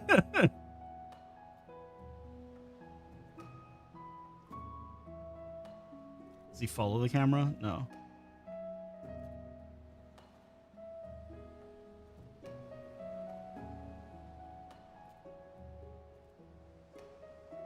Cool. Well, I'm gonna call it here. I've done enough, I think. Done enough damage to this poor town. But yeah, that was a lot of fun, actually. I enjoyed that quite a bit. And the fact that I could do this so quickly now at the end was really satisfying as well. So, as a whole, really enjoyed today. That was fun. So yeah, thanks everybody for showing up. Thanks to lurkers. Thanks to VOD viewers. Hope you had fun. I sure did. So, yeah. Take care of yourselves, everybody, and I'll see you later. Bye.